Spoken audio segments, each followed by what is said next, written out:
Hello everybody, I'm Raphael Perry and it's time for some more Zero Parades for Lost Spies. Now, I've got a few things to try in this episode. Firstly, I have it on not entirely good authority that there's a rumour that if I remove this ball and close this door, there will be one opportunity to get back in here later on. And it's something to do with the Renotel repairman. Perhaps he will get tired of being too scared to climb up the pylon to fix something and decide that maybe he can come here and try and do it instead. So I shall, with some trepidation, remove this ball.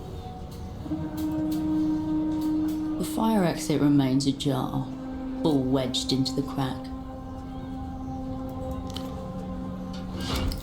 You pocket the ball and close the fire door firmly.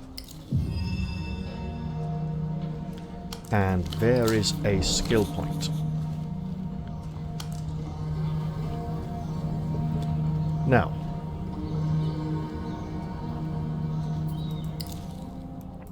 the ball can be held in our hand and gives coordination instead of our spy kit, which gives blueprints.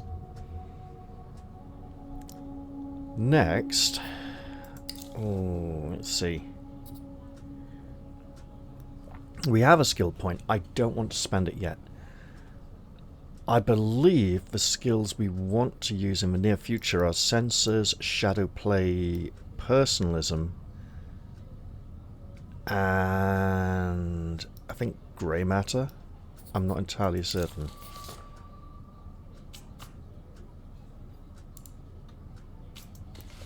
And we have now removed the ball. Well, I think what I'll do next is go and attempt to administer the medicine to Pseudopod. This may not end very well. Supersonido, as in supersonic, super sound. I wonder, because that roundabout area there is where the phone line is based.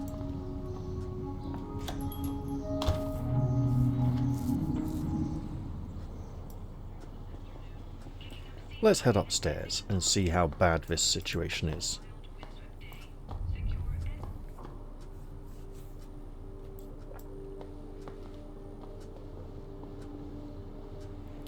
Alright. You return to your double-splayed, upturned body. So a red check using sensors. We could push it. We'd still need an 11. Your double. But we have something else here we can do as well. Peeling wallpaper hangs above your bed. Uninspiring. Well. Faded patterns. A great void of expression. This would be the perfect place to hang a poster. Make it seem a little less bland and generic, and make us seem a little bit less like a spy. So anyone coming in here might suspect less. A shadow from a passing aero tram crosses the wall momentarily. A flicker of light, arranged by the cosmos, as if to wink at you. We'll hang up the reality situation flyer. Bergman watches on approvingly as you secure his position. We shall consider what we have done to the wall. You step back and survey your decorative efforts so far, paper on paper, dwarfed by the enormity of the void that surrounds it. I thought I'd feel more. Perhaps you were searching for the satisfaction that comes with creative work. For now, you only serve as curator. Well, that's somewhat good to know, at least. The wall feels less dreary as you turn away from it. So, this I believe was sensors. You return to your double-splayed, upturned body. Your double is indifferent. And we have some equipment that may modify that. So 2. Nothing in the shoes. But look. If we put on the fairy lights, it'll be easier to see what we're doing as we try to help him in the administer the medicine. Oh dear.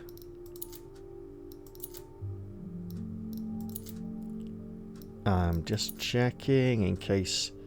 And there may of course be follow-up checks. So this then... You return to your double-splayed, upturned body. 35. If we push it, it doesn't display a different... 16? Wait.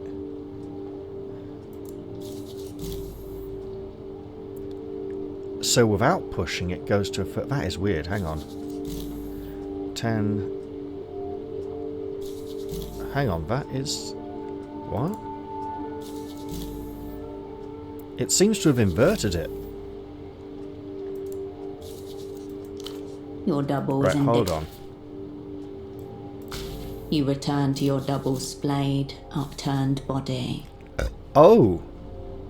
16% without pushing it, 35% with pushing it. I see. Your double is indifferent. And if we then spend our skill point on sensors, which may or may not be wise, that would raise the chances further. You know what? Let's do it. Let's be a bit risky. Oh, sensors is red and we can't afford to exert red very much. You return to your double-splayed, upturned body. Okay, that's better. I think we take the risk and just go with it.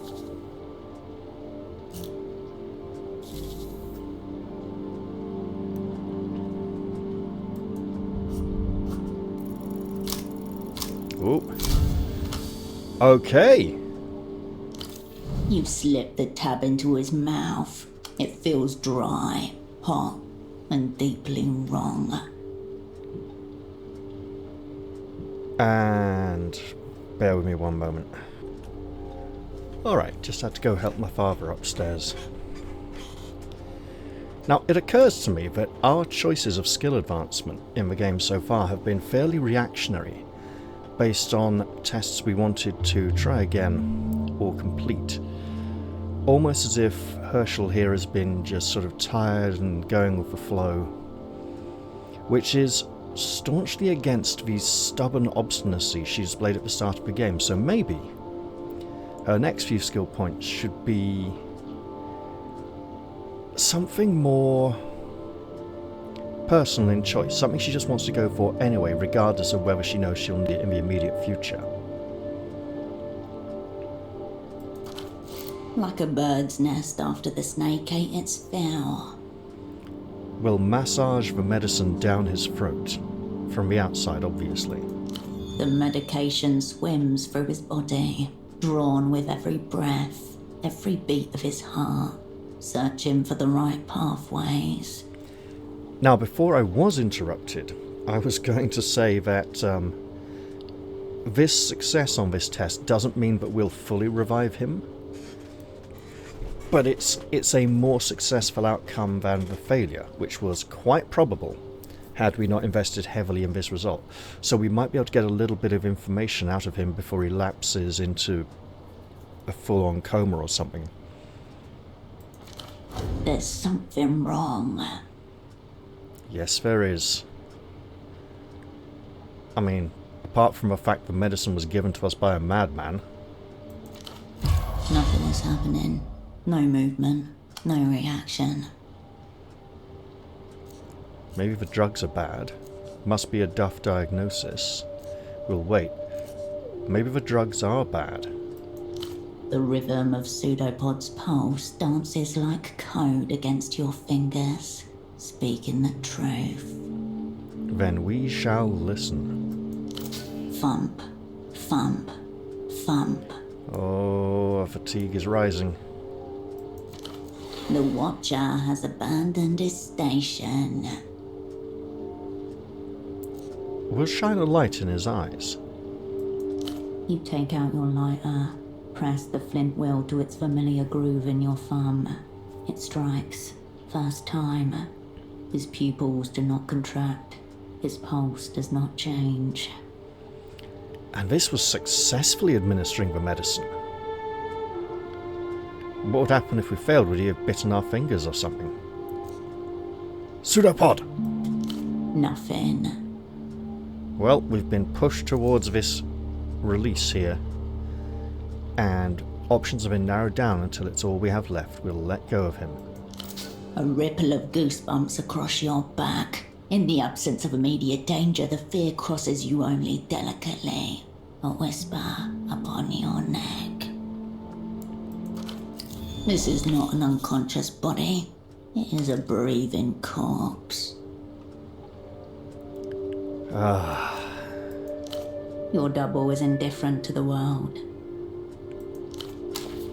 I don't want to know what would have happened if we'd failed that. Very high fatigue now.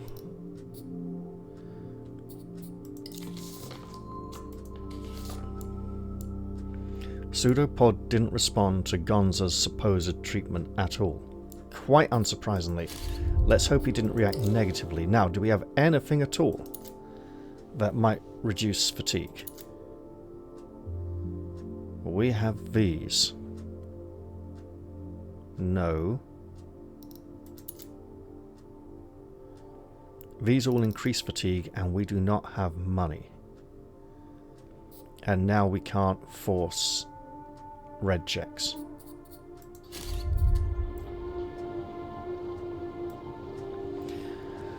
I suppose we should go and try the other doctor, or going back to Dr. Gonzalo is probably a really bad idea.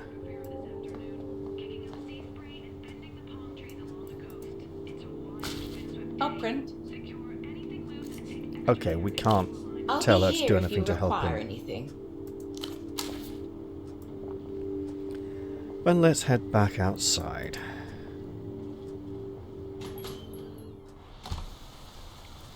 So now we have 3 people we'd like to go and investigate.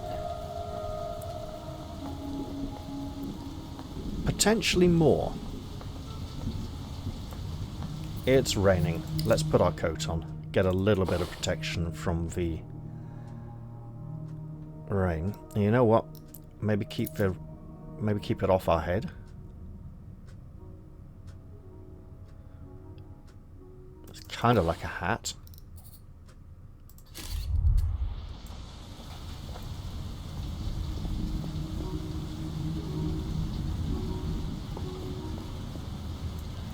Now what's this? Water gurgles beneath. Of course it does.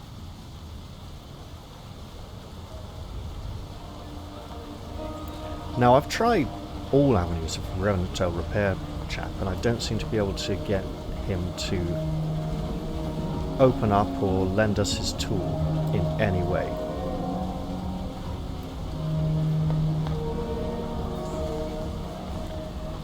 And this fellow here has suggested that if we want to learn more about pop music, we should speak to some teenagers or fans of the pop artist. There is also a location I haven't fully explored yet by the cheap newspaper stand, so we'll go have a look up there in a bit as well.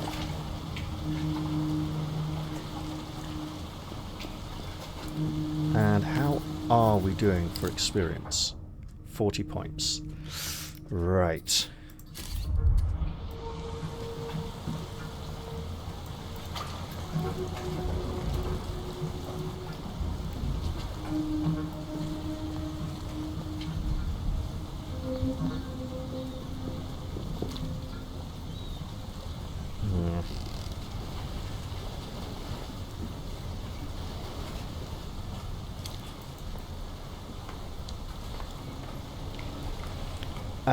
I think we're still in the early portion of the game where pushing dice for a third die is worth it for really important tests, but we don't want to do it too much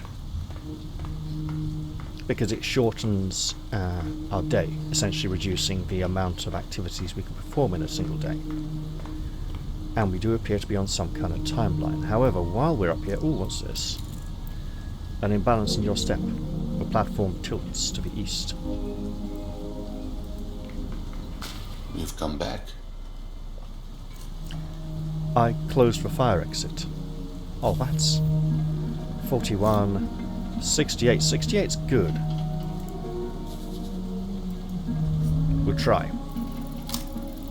Oh, a 6 is strong. Yeah. Okay. Some questions don't require thought, but the opposite. Quiet the conscious mind, and the answer comes naturally. I get it. I know the reason for my punishment. Fantastic. What is it? I abandoned my friends. Punishment suits me. This is probably what I want to go for. I stole a glimpse behind the curtain of reality. Great powers want me silenced. That's really poetic and good, and I like it. I have unfinished assignments and unsettled scores. My selfhood, fundamentally. We'll go with this one. I stole a glimpse behind the curtain of reality. Great powers want me silenced. You opened your inner eye and found the universe staring right back at you. What horrors will it visit upon you? Now it knows that you see its strings.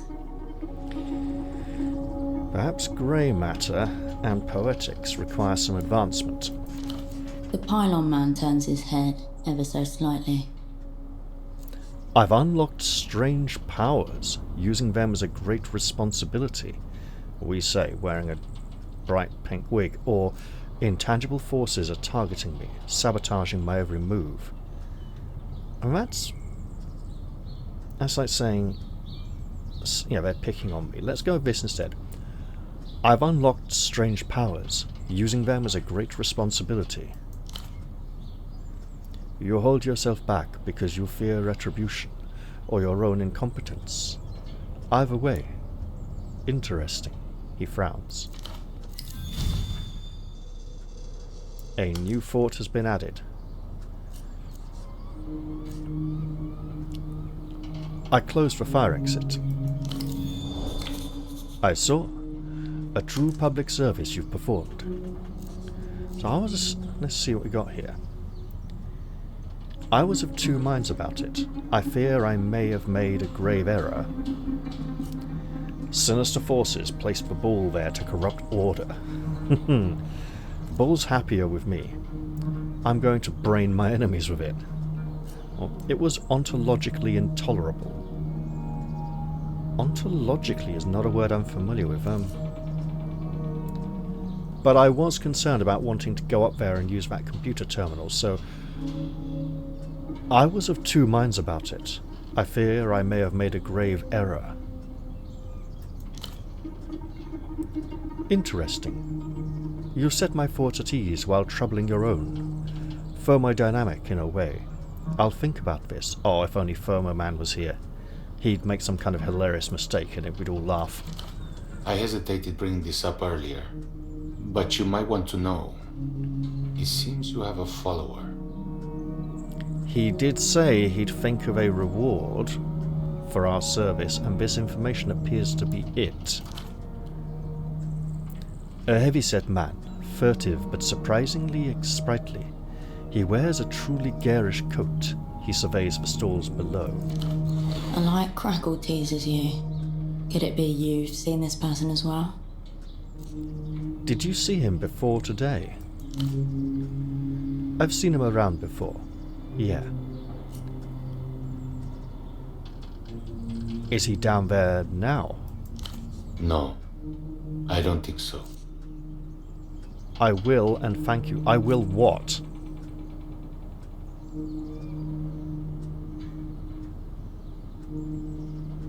Will nod. Of course. He gives you a little wave before facing the horizon once more. Have you seen anything else that might be interesting to me? Depends on your definition of interesting. Have you seen anything spooky? There's an unmoored boat that's been floating around the canal to the south. There doesn't seem to be a driver or any crew. Sometimes the wind carries an awful noise from it up to my ear. Hold on, can you describe the noise it's making? A ghostly boat? Definitely of interest to me. Well, I'm sure there's a reasonable explanation. Let's ask if he can describe the sound. Guttural and aggressive, like some kind of primordial steel beast is locked in battle with a diseased swamp pig. Terror to most, but for those with a taste for it. You mean like music? I'm afraid so. A ghost boat? Definitely of interest to me. I hope nothing is amiss on board. Unfortunately, that seems rather likely. Well, let's talk about something else. I'll see you later. Perhaps. I mean, I don't think he's going anywhere. But we shall descend the ladder once more. And at this point, we should probably go speak to the boatman.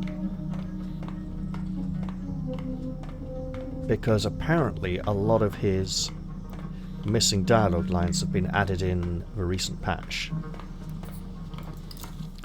Conditioning. We do have Eternal Victim. Nerve skill potential +1, entanglement skill potential +1. Too young to spy option available in gameplay settings menu. Wait, this adds something to the settings menu? Choosing hardcore options, temporarily lose reinforcement effects, gain relation disadvantage. Maybe we should. What's this then? Well, we've got the ball out of the door, we can go speak to Carmuna. That's probably easier than speaking to the boatman. Or less risky anyway. Let's do that.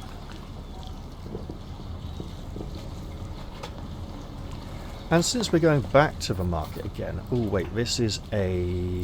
The gate stands before you, still locked. Doppelgang test.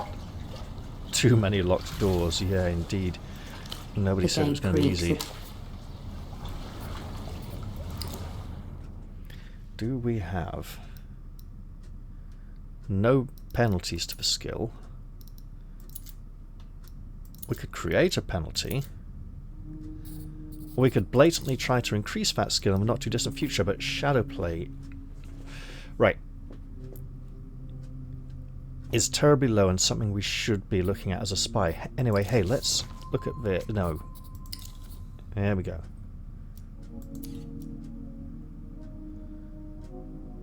The unrealized loss. Is there a way we can ever get a third slot here? I'm not sure. It feels like we may just be limited to 2. How do we assess whether... I think it just... There was a hint of it in dialogue with the Renatel repairman.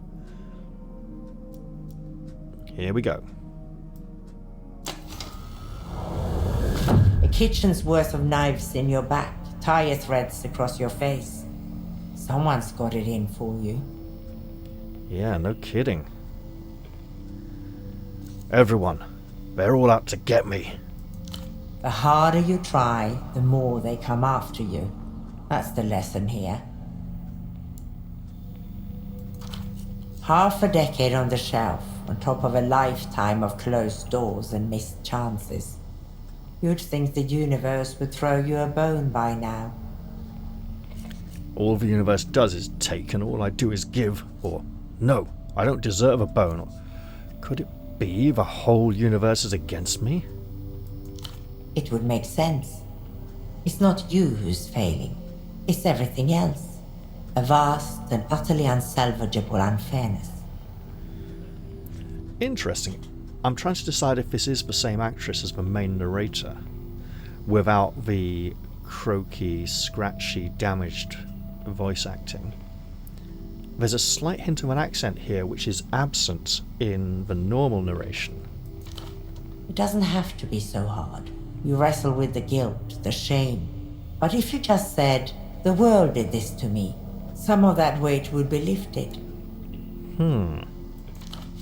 That weight is called self-awareness. Without it, you may float. So, being aware of ourselves is weighing us down. Obviously, fictional situation, made-up character, not necessarily the way I view the world. Except that your difficulties are simply results of unfair personal attacks. All the woe-is-me's won't make you popular, of course, but life will be less of a challenge. Woos me, I think she means woe is me. Now, I'm a victim of cosmic oppression. Go easy on me. The universe pulls its punches, or does it recoil in disgust? Oh, an Iron Maiden. The head full of beans or something? Heads inside the head?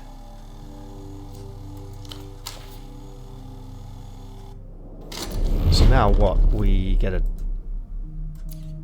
Yeah, we get a different picture. Oh, we can add a third one. Let me guess. That requires a skill point. 2 of 9 slots unlocked.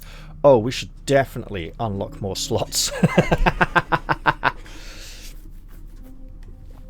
So, we can't have one in the middle, so we can't have a 3x3 grid. So, what if it's like 3, 3, and 2? 1, 2... No, down here, so 2, 4... No, there's more space down here. I'm not sure where they'll go, but it's interesting.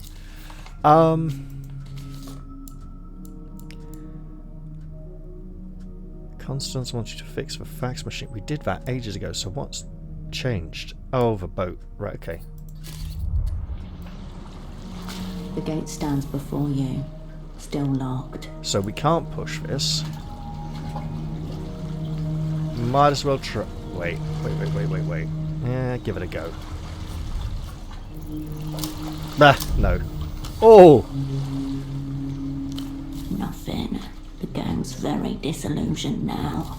There's talk of desertion. Well, The gate creaks in the breeze behind you. that's one bad roll I've got out of the way. Not quite sure how this game generates its rolls, if they are truly generated on the spot, or if they're kind of seeded in some way. Let's not talk to the boatman just yet.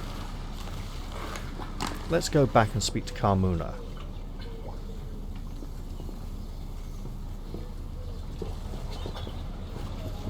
Also, you'll see...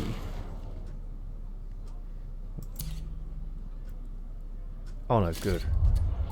That's alright then. What is the cat? Oh well.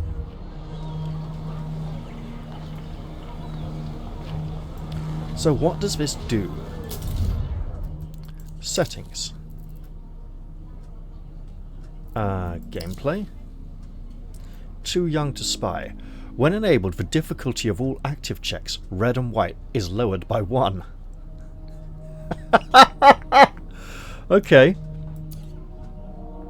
And if we lose the thought, I presume this disappears from a menu and is automatically set to off. So now, of course, I'm going to fail like the next 3 rolls, just because I've got a positive modifier that makes them too easy. And I should have turned that on before messing with the lock. Alright, here we go. Carmona saw you scaling the pylon, but she did not see the creep fall to his death. He's just an engineer watching the tram line. He has some sort of bull mania. Don't say that, she'll think you mean a different kind of bull. He's sort of a creep, but a non-threatening variety, or I think he's more concerned with matters of the spirit than the flesh. This is true, but I'll go with he's just an engineer watching the tram line. Oh. Well, engineering is good work, proper. though he doesn't seem to be doing much of it. Carmona knew he was off, but just a slacker all along. Carmona will not take comfort in that. Here. She reaches under her stool, fumbles, then presents an open box. Do we get something from the box? We got a skill point, that's good. Some comfort in return. Not that Carmona's forgotten you came in with questions. Ask away.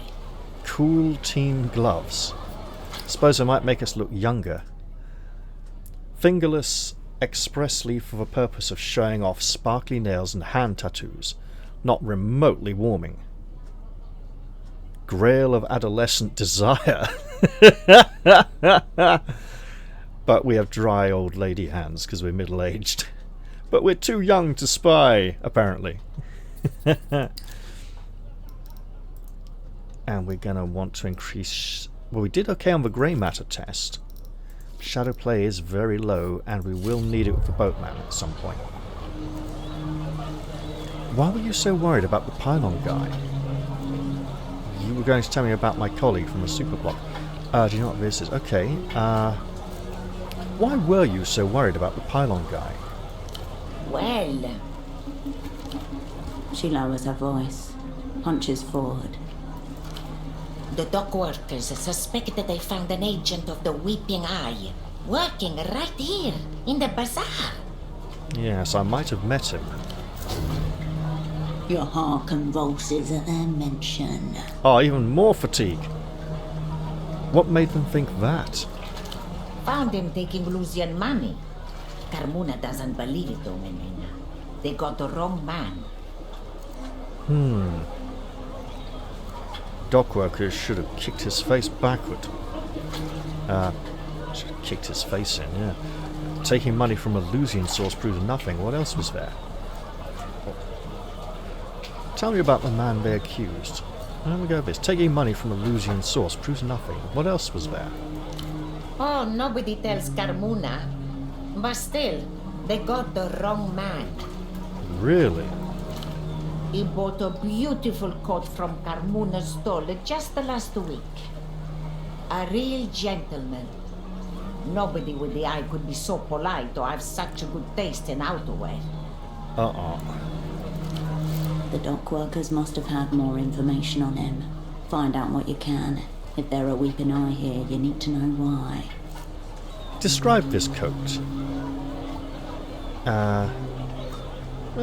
Give it to me straight. Was this coat better than mine? The one you're wearing? I'm afraid so, Menina. Perhaps you could describe this coat. It may be warming techno-fascist shoulders. It would never. It was a trench coat, multicolored but predominantly oranges rags. It recalled the carpet bag of the olden variety. Definitely sounds familiar. The man in photo 24. Were the Weeping Eye that close to you already? And we've been told by the man on the pylon that this man is following us. He was at photo 24 and your double was incapacitated. This is now your prime suspect. And he always had a camera. Ask yourself, Menina. Would a Weeping Eye man walk around with a camera? Too obvious. He may have something to do with me losing my colleague, or... I'll go with this one instead. I've seen him up close. We can definitely file that coat under questionable. Oh no, she won't like that. She sold it. He may have something to do with me losing my colleague. Nonsense. He's a nice gentleman, just like your colleague is a nice boy. What do you possibly think he could have to do with any losing? Now perhaps she could be Weeping Eye, in which case why would she be telling me this? Well, to make me concerned and scared so that when the man comes to me, I'll already believe he's going to do me in and not be able to stand up to him very well. First assignment off the shelf and you're being stalked by a suspected operant killer. Kill yourself to get it over with. I seem to attract horrors and woe, so I just assume they're connected. Could have been that camera. it stole my colleague's soul. In addition to the music disc, which probably wasn't music. I don't know, but I can punch him until I find out. Or it's a good thing. Maybe this man knows how to bring him back. Ooh. It's not a good thing. He seems to be an enemy. They seem to attract horrors and woe, so I just assume they're connected. You and Carmona both. Best to just pull up a chair. Do you know his name, or where he went? Oh, no. The pylon guy told me a man in a garish coat was following me. Garish? No. This coat was the treasure of the rat. Must not be the same man. Why do you think the Weeping Eye would be interested in a bazaar? They're losing money now. Bazaar's full of bootlegs. They're keeping an eye on their wares. I'm going to do a quick recording check because I was interrupted earlier. All seems to be going well. Actually, let's double check on that. Excellent stuff. Great. Do you know his name or where he went? He was like a son to me, Menina. But no, never got his details. Well, I have all I need to know about him. Very well. Yeah, any idea what this is? We'll show her the red disc. She probably has no idea. She looks sideways at the disc, shakes her head. It's a disc. Ask the stall owner with the disc, not the stall owner with the clothes. Yes? Right. Tempo del Sur. Do you know him? Oh yes, bastardo. It's him turned the bazaar into the bootleg bazaar, drawing Lusians, irritating the local mob.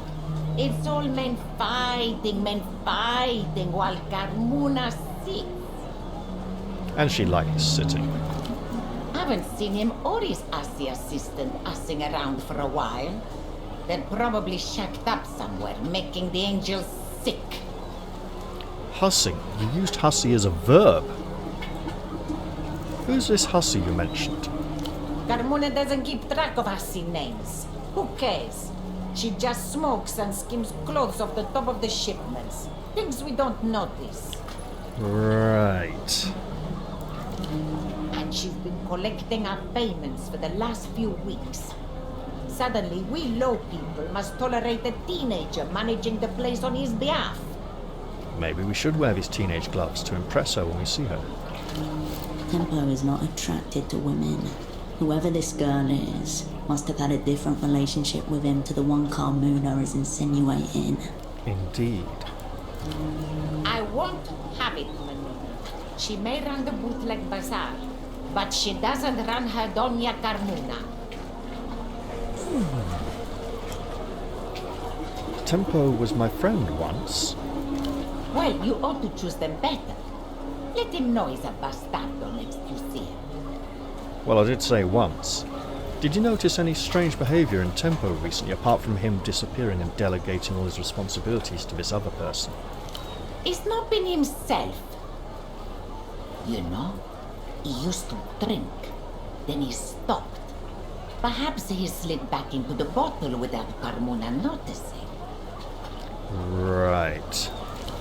Every day he was at the shrine by the west gate, offering and praying.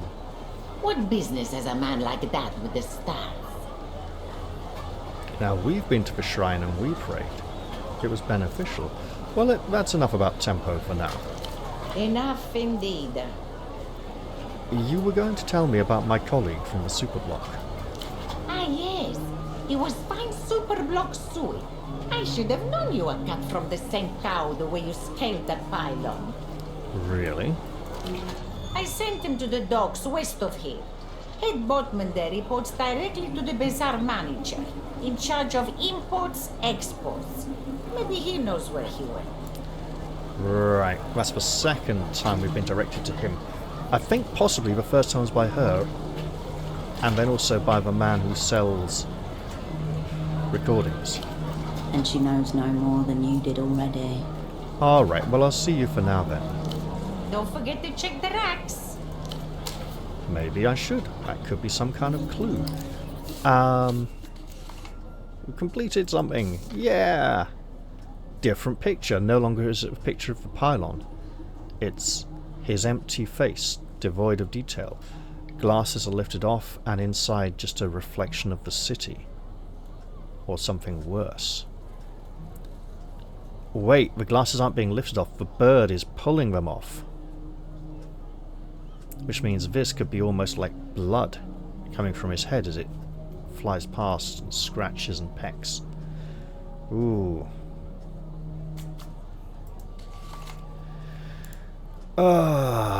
Boatman didn't give the disc a pseudopod. He didn't respond to it, so we go back to... Report your findings to Dr. Gonza. Okay. So we don't get to go to the other doctor just yet.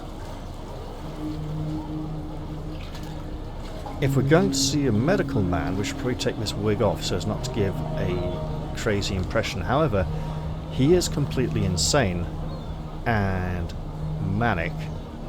Maybe he would appreciate the wig. He does think everyone is a spy from a medical board to come check on him. Would a spy from a medical board wear something like this? Probably not. They probably dress in a far more bland manner. Now, that improves a very low skill, so we'll keep those on. Oh, new gloves. Yeah, sure. Alright. And we should have checked the clothing rack, but we don't really have a lot of money. Ah. She lifted her head while walking up, as if looking uphill. Interesting. And he's going to say, oh, it's too far gone now, and we say, we want a second opinion, perhaps? Hello. Oh, you're back. Nothing new. As you depart, the chant of "I'm your man" starts back up behind you. Right, okay,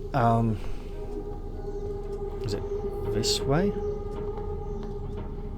It is. Oh, the teenager's gone. Perhaps he's only here sometimes. The clinic's metal door is scabbed with rust and surrounded by graffiti. An official-looking sign hangs to the right of it. We'll look at the sign. Open nights, no knocking. Next animal who bleeds on this door gets sedated through the eye. That sounds really nasty, but look at the graffiti then. Scrawled badly in horrific fonts. Fraud, butcher. Gonza owes me a tooth. Charged me for screaming. A vulgar drawing of a doctor seemingly fornicating with a leg. Well, I think we know where Gonza owes me a tooth comes from. You turn back toward the noise of Party Alley. In which case, that option is currently unavailable to us. If we're going to go and try and talk to teenagers, no. Let's try and look like a completely deranged mental head case who might actually be a teenager. There we go. So we got our pink wig, pink miniskirt, our sports ball, our fairy lights, coordination. Oh no, we like poetics. There we go. The shoes with the eye on.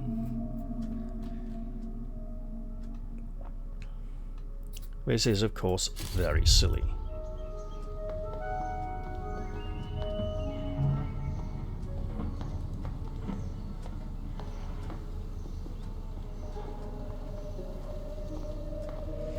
We might be coming across a bit like mutton dressed as lamb here.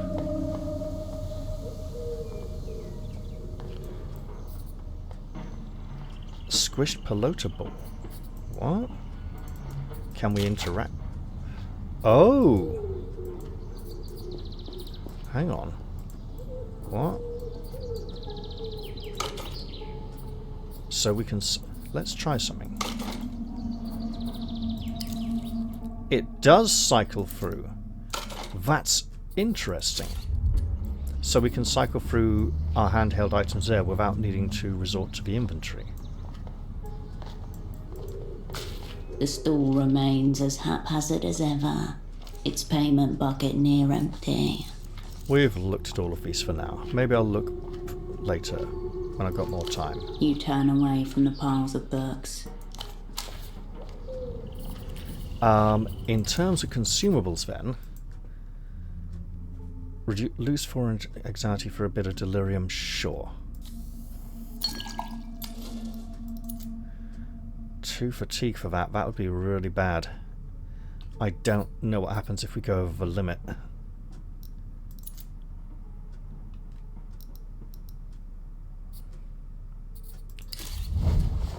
But we haven't particularly been up here yet, and oh my goodness, it's idiots. Mean girls. Nasty bitches. Ah! Some Jeffa red and black blend. Just what we need. To reduce our fatigue. And you know what? We just lost 3 anxiety, so getting 2 back, it was good for the fatigue reduction. Wait, what was that? A tree?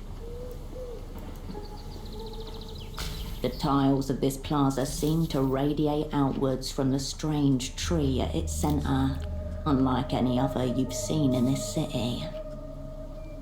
Okay, let's watch a little.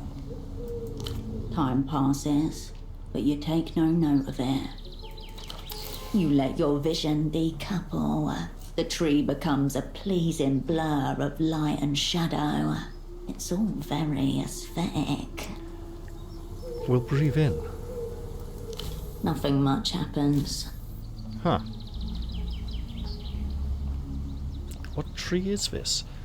Maybe, just maybe, You leave them as records. Out of 4, I don't think we have anything that modifies records.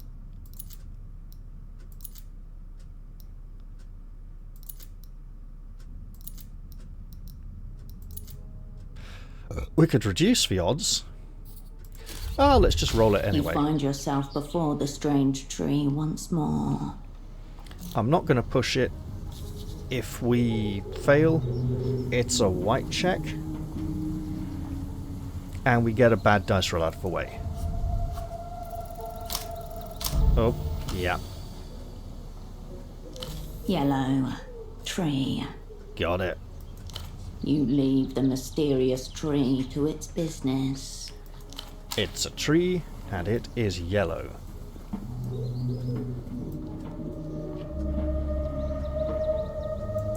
But wait, what's this?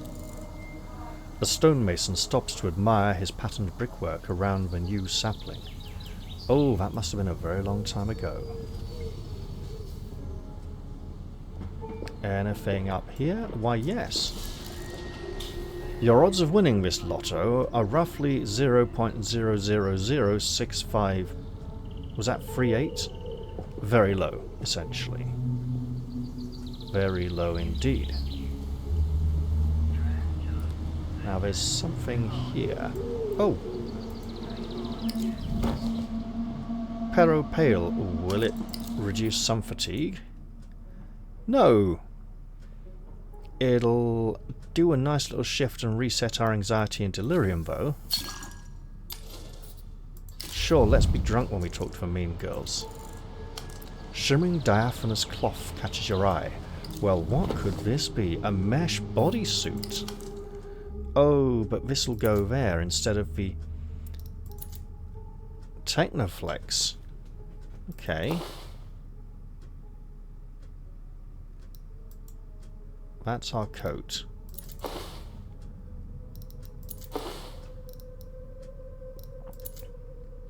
So that's there instead of what? The tank top is +1 to instincts, -1 blueprints. This is +1 personalism, -1 doppelgang.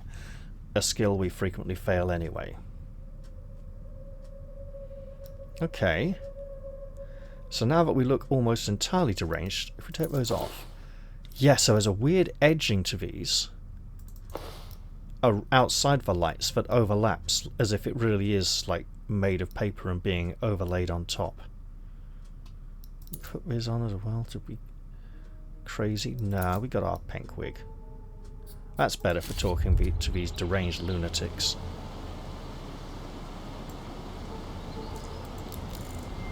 A fine spray of mist coats your eyelashes, and a phone box. You pick up the payphone's handset. A dolphin emblem smiles at you, its eyes wide.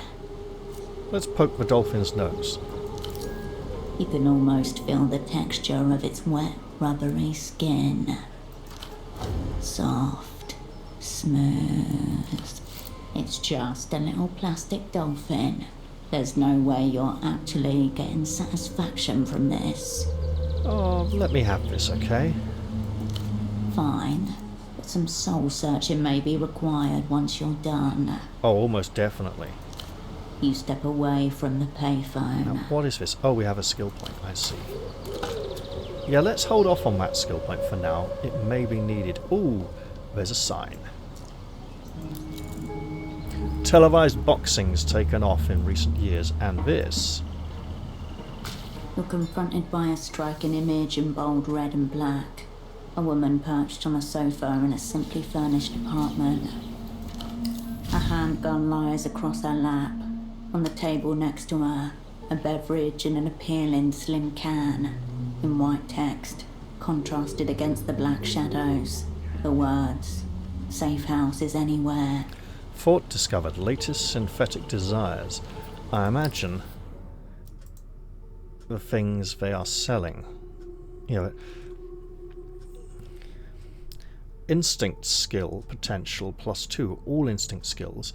When consuming rumbai, canned coffee, Jaffa Red and Black Blend, or Camisado Ultra Sweet, plus 1.33 times bonus to reducing fatigue. Okay. No, not plus. So just adds a third. Got it. When purchasing bootleg goods, temporarily lose... Gain action disadvantage. Okay. Years of living in the People's Republics have left you defenseless against the developed world's most semiotically advanced advertisements. This requires further exploration, followed by a ruthless auto-critique. It's probably not wise, and we could always grab that, but I think we need to be passing a few more tests before we grab a new fort cabinet thing. Hold on. Is Safe House anywhere? This woman is being paid to convince you it is. Well, it is an impressive advert. It's nothing like the ones they have back in the People's Republics. I wish my job were this cool. What's it even selling? Canned coffee? Heifer Red and Black Special Edition. The can is adorned with a handful of coffee beans, a sugar cane, and a splash of cream. There is no other identifier. In the developed world, advertisements no longer feature products, only vague promises of a lifestyle. What about the woman? She seems familiar. Did I pose for this photograph years ago? She knows you're watching. The shutter's release captured the moment she was thinking about you. The future, the onlooker, forever. She knows that you see her. I feel like I should know her. The young, capable, pretty, yet also shy and approachable classmate you imagined in your dreams. Your hand touches hers unexpectedly during small arms training at the opera's greenhouse. She blushes. Is this actually a person I knew, or more of a vibe, a feeling of the kind of person I might have known? The words begin to blur before your eyes. Maybe I could use a pick-me-up. But hey, wait, who's even supposed to buy this stuff? People who work really hard. Your eyes snap back into focus. The woman, the gun, the appealing can are all as they were. Around you, the sounds of Party Alley resume. Can I take this poster back to my bedroom wall? Yet another poster that would look awesome on the wall above your bed. Perfect, we'll take the poster off. Yes, maybe. We do have a strong draw towards this woman, a strong pull. I think this is perfect.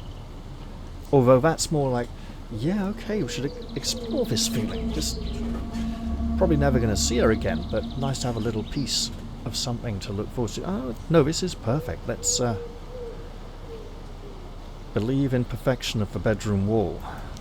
Dried flakes of paste drift to the pavement as you peel the advert from the wall and roll it up. And we have yet another barrier erected, but we have these two girls. Drift away, Stardust. Okay, can she even see anything through that at all? Is she just looking down through the bottom or what? I'm a second-hand dream dealer, but I'm the only dream you got. She sings lightly, swaying on her feet. That wasn't very lightly, it was quite heavy singing. And I don't mean light as in high. I mean light as in soft and ephemeral. You don't recognize the song. What are you singing? Cool, yeah, sick, very teen. Peace. Throw a peace sign too. And don't do it the wrong way around, because the wrong way around means fuck off. Americans don't know the difference and tend to do both interchangeably, not knowing that they are sometimes using an offensive hand gesture in our country.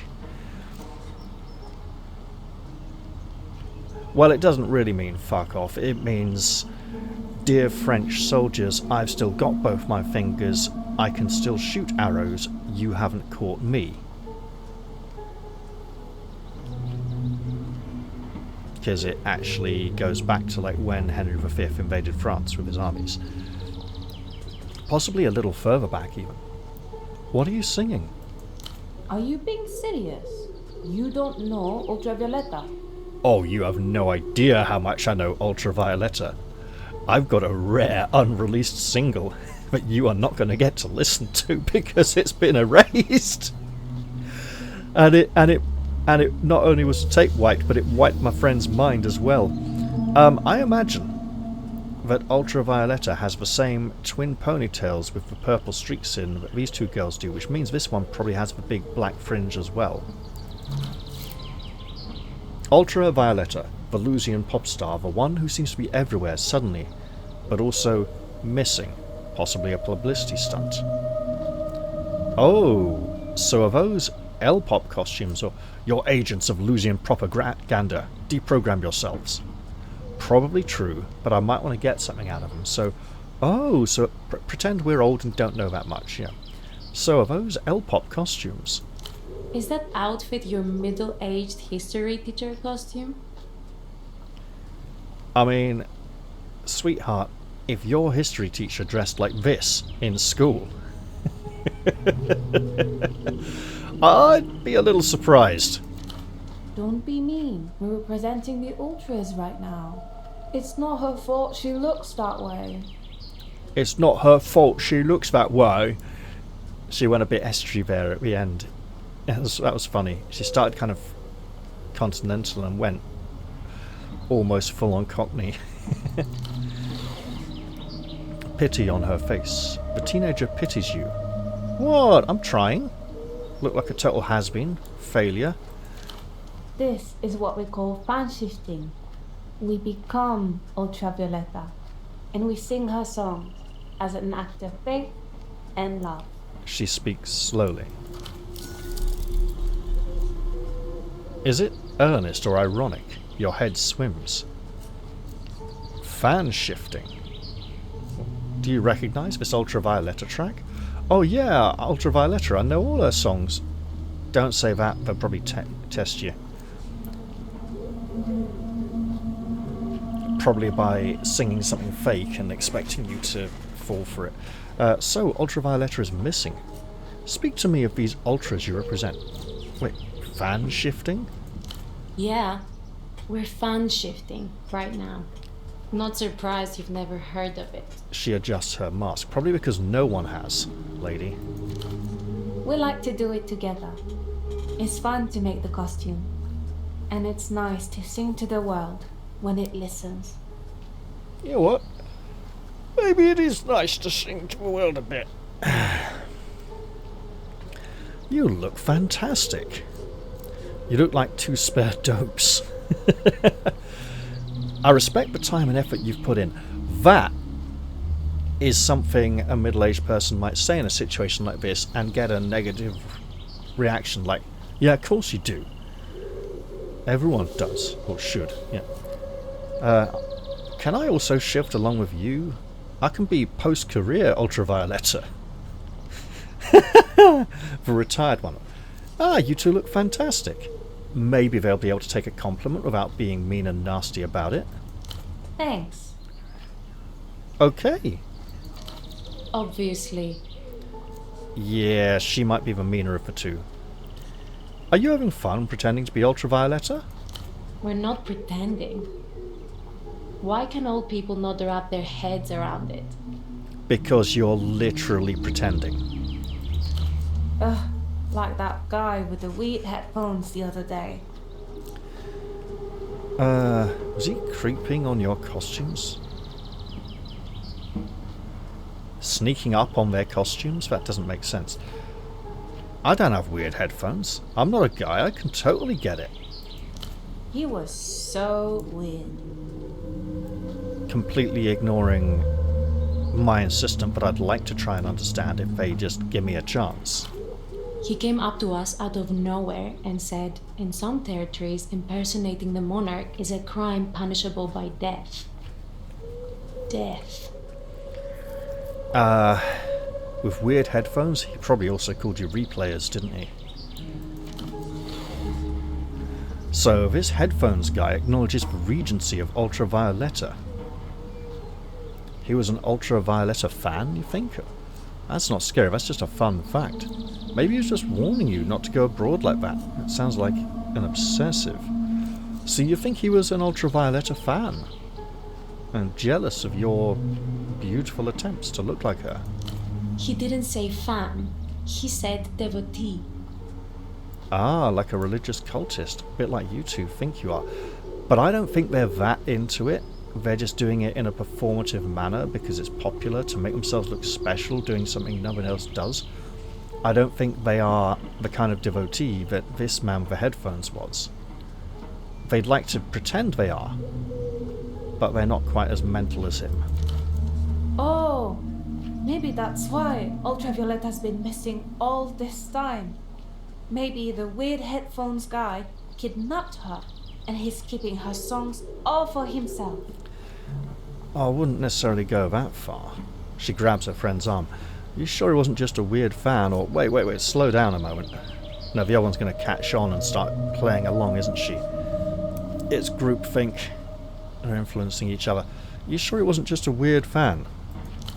Not weird, scary. He was obsessed, like obsessed. Right. No way.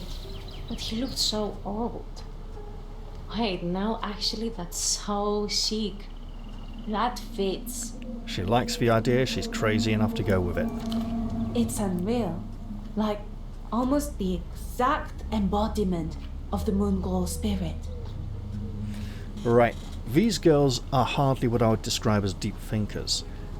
But they think they're deep thinkers when they're actually kind of shallow and vapid. We might still be able to get something useful out of them, though. You've lost them. Great. Do you recognise this Ultravioletta track? Oh. Looks like a bootleg copy with a title they've never seen before.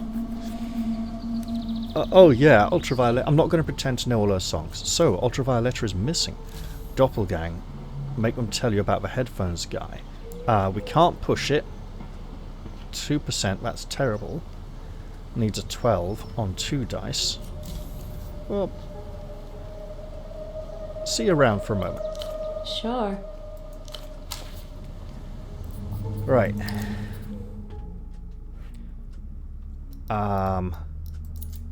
We can put on our spy trousers. We don't get to wear our pretty pink skirt. Oh. Okay. This then. So now it's at 2, so we don't need to roll a 10. So that's what? A double 6, a 5 and a 6, a 6 and a 5, a 4 and a 6, a 6 and a 4, a double 5. So 6 in 36, 1 in 6 chance. That is still dreadful. It would be nice to be able to push it, but we'd need to find a way to alleviate some fatigue. We could go put this poster on our wall. That'd be nice. Cheer us up a little.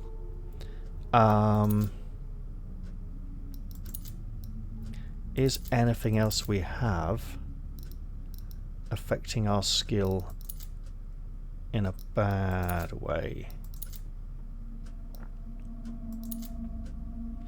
We have 2 things reducing shadow play. I think we'll come back to these girls later. And in the meantime, brand them as incredibly stupid.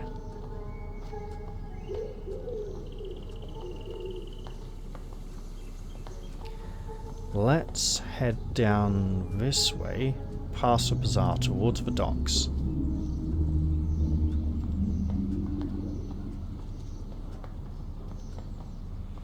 Is it worth praying again at the shrine? I'm not sure. Oh, it was good last time.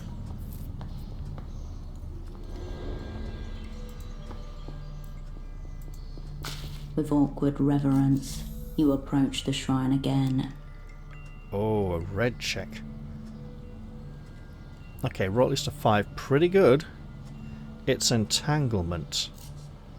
Do we have anything modifying Dockworkers' that? voices carry to you on the breeze, breaking the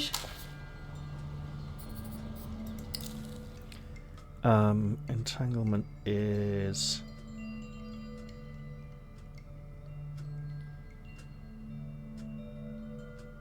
a blue skill. Okay, one moment.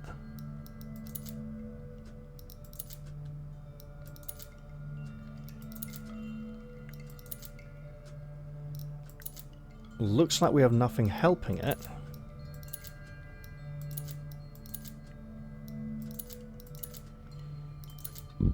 You know what? It is a pretty good chance though. But let's save anyway because we can.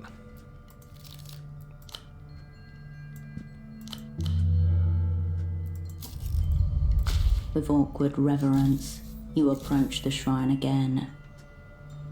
Alright. We'll say a subtle prayer to Polaris. Good. You adjust your position and gather the appropriate reverence. The audience of framed strangers watches you in silence. We'll pray for ourselves. Selfishly. A prayer of interference. A prayer for deliverance, perhaps? For the gambler palming a final chip. For the veteran lacing up boots cracked at the heels. For the fool stepping into the current and demanding the river change course. Are you there? Do you hear me? Seems a little desperate, but it's a good way of, like, you know, a bit like at the start of a seance, like, is there anybody there? But it may be a little too desperate. And we could do with a little something firm in our life. Our anxiety isn't that high, so we'll go with I came back, Polaris, which could also play into our delusion. Your words hang in the air, brittle as glass. Give me strength, focus, energy, and, or, preserve me from exhaustion, fear, distraction, and, that's a very good one given our current fatigue. The noise of the world beyond the alley dims. Sunlight flickers, casting jagged shadows across the photographs. Preserve others from me. Shield me from extrasensory interference, or protect me from myself. With the amount of substance abuse we've been going through recently, I'll go with protect me from myself. Your words are gone as they are uttered, careered upwards on the air's invisible wires. Oh, delirium lowered by 3, status gained blessed by Polaris, and 25 experience points. We're done here. Dockworkers' voices carry to you on the breeze, breaking the shrine's strange peace. Alright, that was quite nice. What's this blessing do?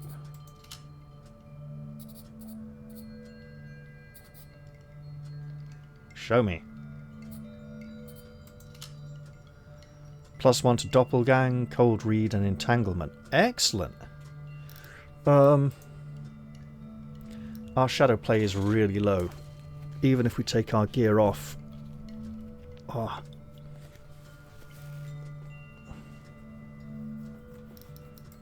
Blueprints is getting -1. We're getting -1 to nerve. If we're going to speak to the boatman, we should probably go where something a bit less avert as well. Okay. Instincts might be good.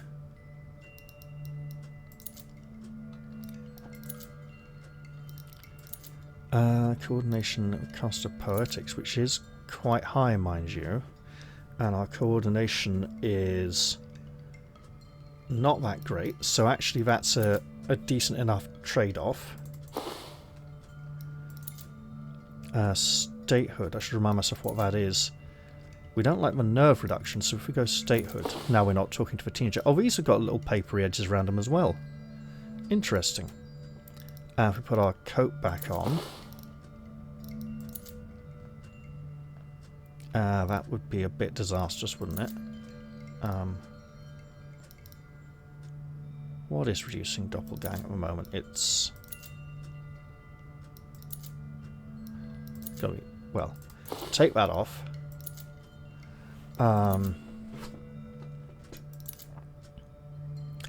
This is alright, I see. So now we're getting no penalties to poetics. Okay. Which we're somehow making up from something else.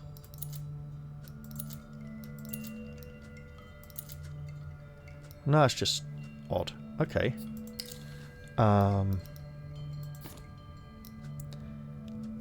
Right. Well, I suppose we have to go see Dr. Gonzalo before we can go see the other doctor tomorrow and say, well, hey, look, can you help or what? This man hogging the phone line over this way, we may be able to disrupt the telephone line and find the sultry Irish-voiced woman, but not until we can send a signal down the phone line to mess with her phone line.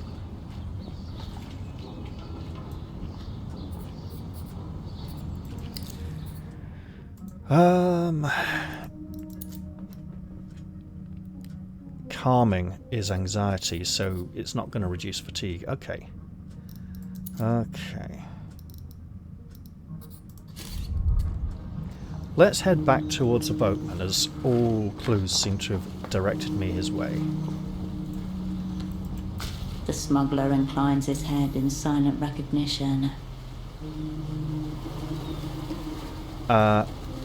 Okay. Why wouldn't Pseudopod get past this man? And you know what? That's reasonably good odds. We'll roll it. That one had me a little concerned from over there. His name is Pseudopod, and the hushed arena awaits a different spy. Okay, we've lost some fatigue. That's great. You turned my colleague away because he wasn't me. And who are you? He's going to make you say it out loud. Cascade. He nods slowly. You catch an impression of his eyes as the light hits his sunglasses. He was going to keep pushing, and if we kept trying to dance around it and avoid it, we may get some kind of negative build-up on one of these lines. Tempo was very specific. At least he was to me. Cascade or nothing. He didn't want the opera. He wanted you. A rough voice down the splintering phone line. No silly cunts. Cascade only. Person to person. Cascade or nothing. Right. Shards of both past and present collide in the wreckage. a jagged pattern forms. 1. Tempo, cryptonym taxman, your dormant asset. Contacts the opera. Intent unknown. Information unknown. Request, meeting with operant Cascade. Only Cascade. We just go, motherfuckers. Well, we did say we were a bad bitch. Or, except they didn't tell me. They didn't tell me anything. We are feeling like a victim here, so we're going to go with that. 2. Cascade status frozen. Duration in perpetuum. Opera issues directive. Dispatch lead operant to Port of Vero. Pseudopod, right? 3. Pseudopod. Active in theatre. Assignment, meet with taxman. Retrieve message. What is the message they want him to retrieve? They wanted Pseudopod to become Tempo's new handler. You were just here to smooth the transition. And the taxman didn't like that. 4. Pseudopod fails to meet with taxman. Requests Cascade from Opera. Ooh. 5. Timeline disrupted. Movements unknown. Pseudopod. Status changes to lost. Got ourselves another skill point. Well, you know what? Passing this shadow play skill test was nice. I think I'll invest in that. I could have invested before to make it easier, but rather, I like this result, and this is the kind of thing we should know about as a spy, and we're kind of rubbish at it, so maybe we should remember some of our skills. Then I entered the stage, right? Or then I entered the stage right, or you didn't deserve this, pseudopod. 6.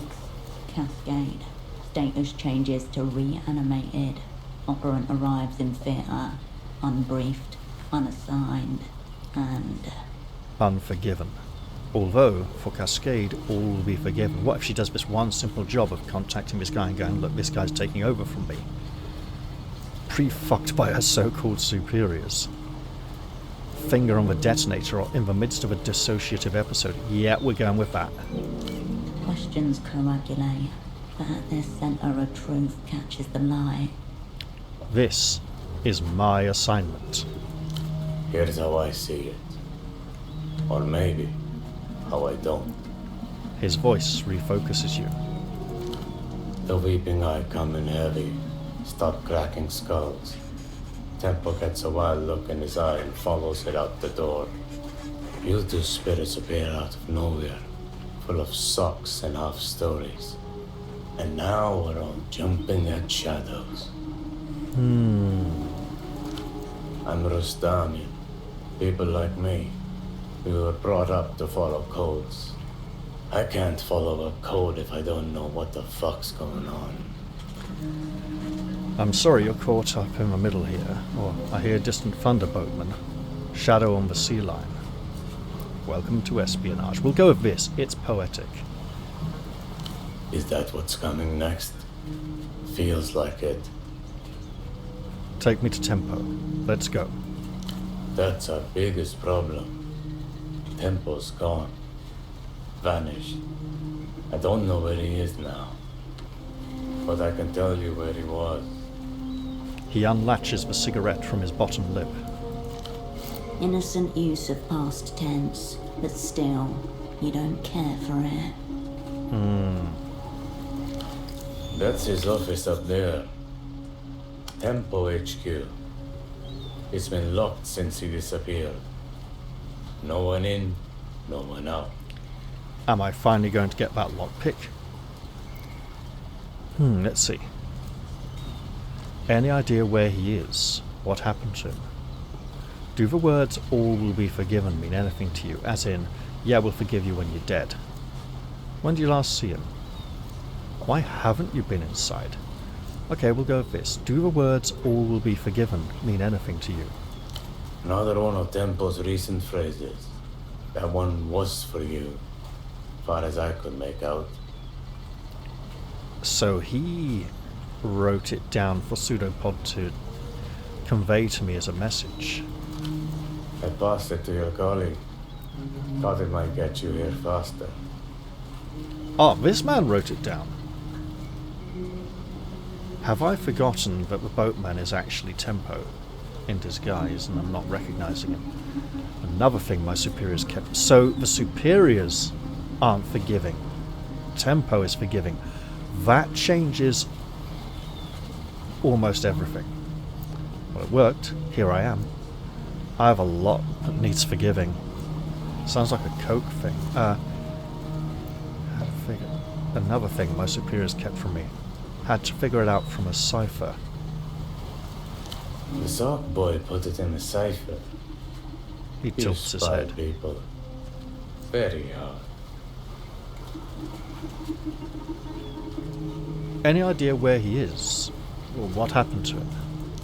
I'd rather leave the guesswork to others. Maybe he went to ground. Obviously.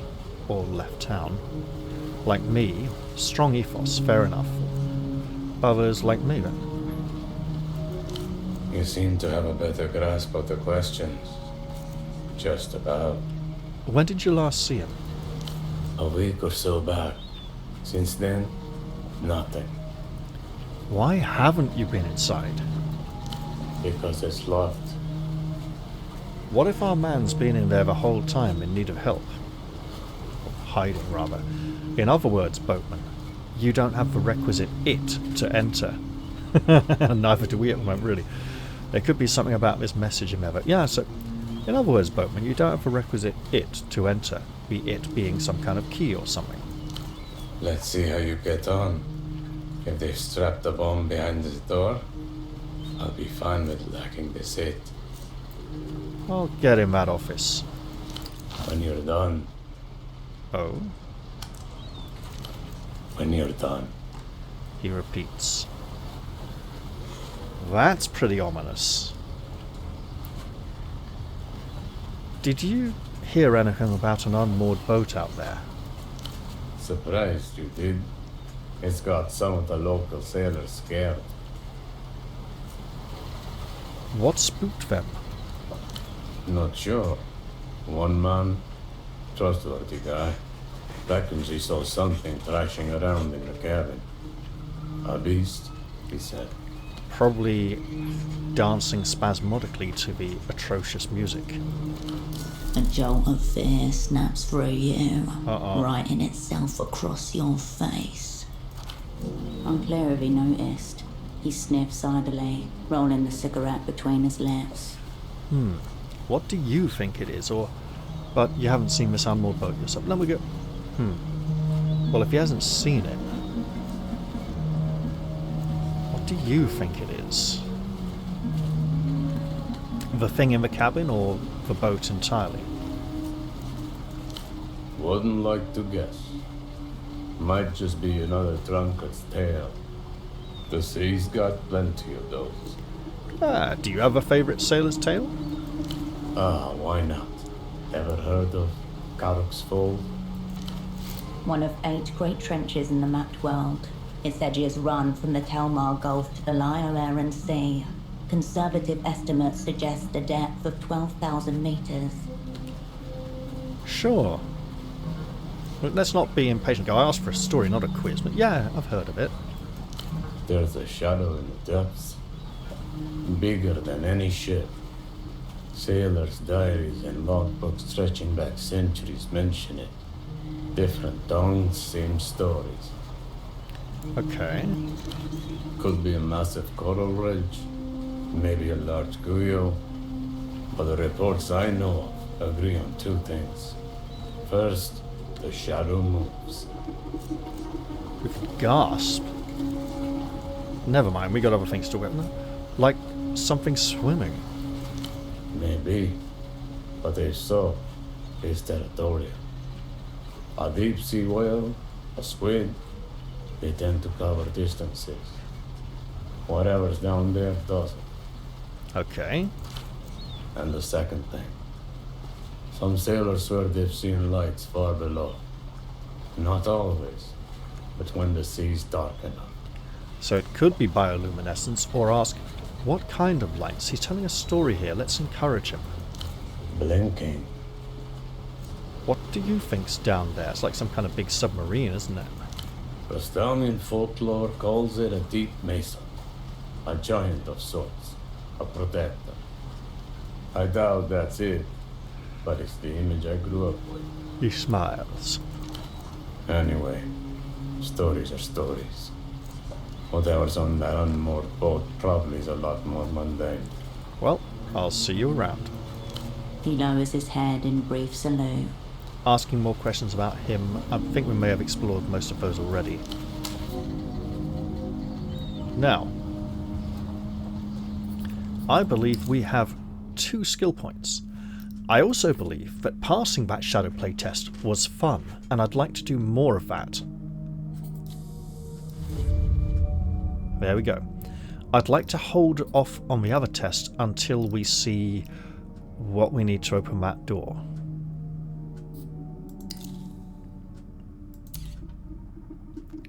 Tempo's office. Well, we know where this is. Rusty iron gate, unusual tree. Okay, hold on. Now, something I don't like about the map is that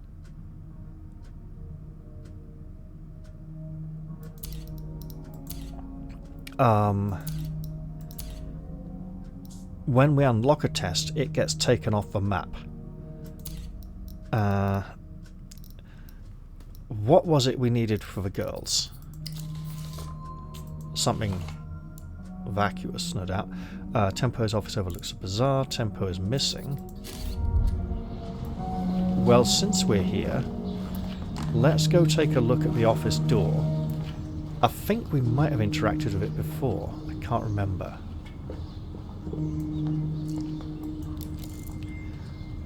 Light glints off shards of broken glass.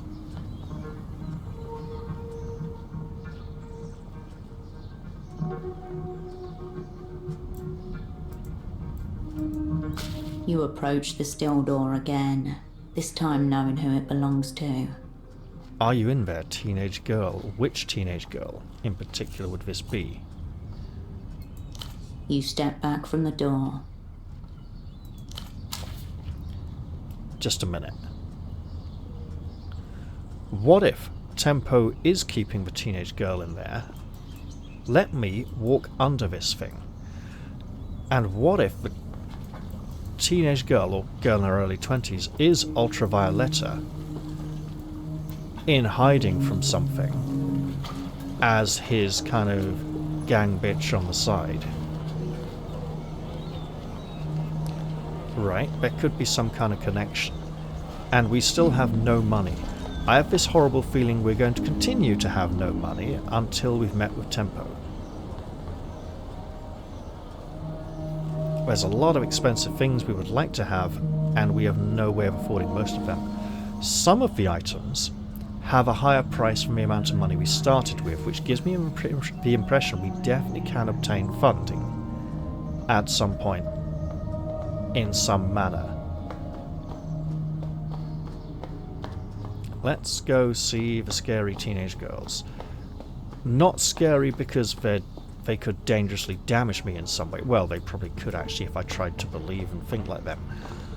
But scary in that they've managed to damage their own brains so much, destroying their own psyche, their sense of self, to just try and become something else. So, Hey, Stardust, you just keep blowing back. Doppelgang, blessed by Polaris. We could push it up to... Well, hold on. Sure. Because that is a skill that we do need, and we've failed quite a lot. So I think I will increase it. We can have another reactive level up. And then... Hey, Stardust, you just keep blowing back. 41 to 68. Pushing to 68 would be... It's like a 2 in 3 chance. Sure. Big risk. Oh, for fuck's sake. Okay. Was this a red check or a white check? It's a white check. This headphone man's a creep. They've been creeped. Let them know it. Beat that headphone guy off during doing a sex crime, right? Bet that headphones off guy is off doing a sex crime right now. If he couldn't get his hands on Ultravioletta, maybe he was looking to kidnap the next best thing. And maybe they can then argue about who's the best impersonator. You brought this upon yourselves dressing like that. Couple of creep magnets. No, we'll go with this. If he couldn't get his hand... But if it's a white check, then, and we can try it again... Interesting. Maybe he was looking to kidnap the next best thing. That was unfortunate, but hey. No, he wasn't impressed by our outfits. He said our carriage was wrong. As in deportage. Bet if you could get the choreo from the Glass Meadow video down, he'd at least consider etherizing us. Etherizing? As in ethereal? Sorry, you want to be etherized? As in vaporized, no longer physically existent? No way, you'd need to be a triple threat for the real pervs to give you a second glance. Bloody hell. Sorry, you want to be etherized? Totally. Sneaking up on me, rug pressed against my face, I'd collapse into his arms. No, that's not seductive. That's something much worse. Kind of hot. Like, hot in the right situation. Unlock this skill by gaining modifiers, raising your skill level, or sleeping. I imagine taking off the thing that's giving us +1 to doppelgang and then putting it back on again isn't going to help. Oh, that was unfortunate, but... Do you recognise this Ultravioletta track? Why do you have that? How did you get that? That's secret UV lore, not for someone like you. She sounds like the old Pantene Pro V adverts. That's not for you.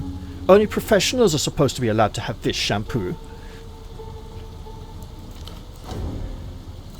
The adolescents will only open up to those they recognise as their own. This may call for a disguise. Ha ha!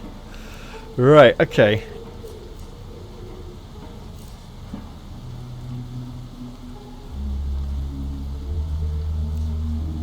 So, they are very mean, but saying that isn't going to make them like me anymore. Speak to me about these ultras you represent. Ultras are ultra fans of Ultravioletta. It's a lifestyle commitment. Some of us have even died for this. Okay, that sounds really stupid. Respect for the martyred ultras. Or the anorexic idiots who destroyed their bodies. They both strike the same stiff pose and V-shaped silhouette. Rip! Strike it back at them. How did they die? Killed by the rhythm. It happens. We'll go with that. Not like this. This was way chicer. Mass suicide. Right.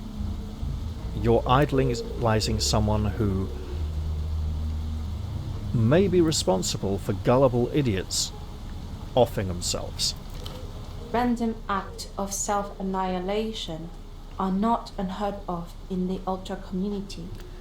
It's not that random if they're all doing it. And if her music drives people to end their existence, that's not good either. They didn't even have to plan. They just heard the lyrics and knew. It was time to jump off the balcony of their parents' apartment building. Oh, it really is like Justin Bieber crap or something, isn't it? Time slows as the world falls towards her. The descent is still too fast, but just long enough for a single thought. Why am I doing this? We live on the ground floor. I'd have to, slit my throat or something. Messy. Oh, that's the only reason you... Sounds like she's making excuses. These two girls are so fake. Pseudopod didn't seem like a suicide, but he was listening to the UV disc when he died. The lyrics can't be that bad. I think that might have just happened to someone I know. Nah. It was just one live performance on the radio a few years ago.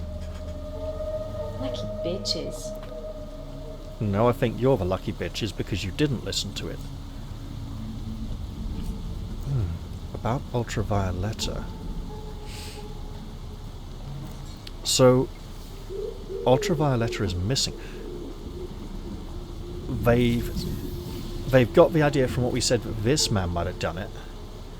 We aren't getting any modifiers. Okay, let's talk about Ultravioletta a bit. Yeah? I just don't see the appeal. Are there any other L-pop performers you listen to? They're probably going to say, of course not. You say you know everything about her. Tell me something only an Ultra would know. Which of you is the bigger fan? I mean, that's a way to create a rivalry and try and get one of them to open up. To show how she knows better. But let's go with this. You say you know everything about her. Tell me something only an Ultra would know. And they'll be like, that's not for you. But let's see. She recorded Glass Meadow when she had a 39-degree fever. Her favorite month is Tritos. She's allergic to strawberries. She ticks the trivia off on her fingers, as if it's normal stuff normal fans would know, not ultras. I know her real name. Check unlocked. Fan shifting teens. Okay, so we can try again. No, you don't. Stop telling people that. That's a theory, not a fact. Theories are just facts that someone is trying to suppress. No, they aren't. They can be completely made up. What is it? I can't say. That's Violetta's secret. I'd never betray her confidence. Yeah, pretty fucked up of you to ultra-violate her privacy then, eh? How did you figure it out? Why are you so special and clever? It came to me when I was listening to El Lugar Donde Nací, right after the second verse, when the mellotron beat kicks in. I just heard her telling me. Shh, I'm taking a screenshot. In case that title is in the box of tapes that I can pick up and listen to. That is so moronic. You did not. Only because you didn't hear it, because it wasn't there. Auditory hallucinations? Teenage hysteria? Oh, you can't dangle that in front of me and not... Go on, spill it. I don't care who she was when she was a nobody. I only care about Ultravioletta. I only care about what she is now, like you dickhead brainless fucktwats. Posers. I'm sorry, they're just so... If I met people like this, I might find them incredibly annoying. And quite possibly use strong language. I wouldn't suggest they should be executed for impersonating someone just as rubbish as them. Like, how dare you try and be as special as she is? No. Knowing would ruin the mystery. I don't want to know. You guys are being really weird about this. She's just a singer. Okay, no, let's poke and prod, right? Oh, you can't dangle that in front of me and not go on, spill it. I need to persuade them I'm an enthusiastic fan or becoming an enthusiastic ultra. It would be wrong. She sniffs. Okay, I just don't see the appeal. No, we've made it quite clear we're trying to see the appeal. And they'll be like, you just don't get it. If we have to tell you, then you don't know. Are there any other L-pop performances? Which of you is the bigger fan? Sure. The girls fall quiet. An invisible string drawn taut between them. I bet it's you, point to the first. I bet it's you, point to the second. We don't know who's first and who's second. She spoke first. She spoke second. She's the one wearing the mask that obscures her face to try and look even more like this giant V. She's the one who thinks she knows her name. I bet it's you, point to the second. We are both Moonglow. Wait, that's Moonglow now? That's new. Equally Moonglow. Is Moonglow a thing Ultravioletta does? Okay, let's talk about something else. What? You want to talk about the weather? So this is unlocked again. We can't push it. But we can reroll.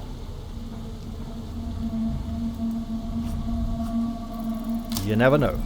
Oh yes! We got there in the end. And you know what?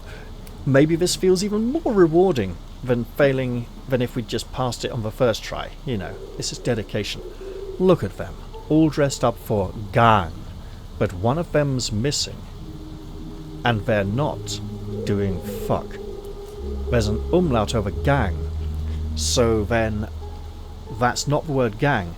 It translates into English from the Old Norse as walk, because doppelganger is the German double walker, the one who walks around behaving like you, going where you aren't doing what you...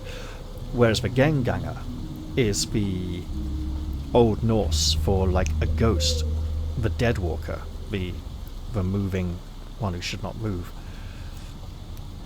This weird headphones guy may have kidnapped Ultravioletta and you won't help. You've abandoned her. That shut him up. Now tell him what will happen when UV realises she has such a useless gang. If I were her, I'd bite out my tongue. Oh shit! That's totally something she'd do. How committed do you think Ultravioletta is to the art? No, he wouldn't let her. He loves her. Maybe even more than we do. He said he'd seen her live. She clutches her skirt in both hands. She's genuinely worried at the thought that this man would have to... How does she think he would prevent her from biting out her own tongue? We've never seen her live. And now she's going to bite off her tongue? Her mask jiggles as she chokes on her teary gasp. They are so impressionable. Weakness. Maybe I can find this headphone guy and convince him to let her go before it's too late. Okay.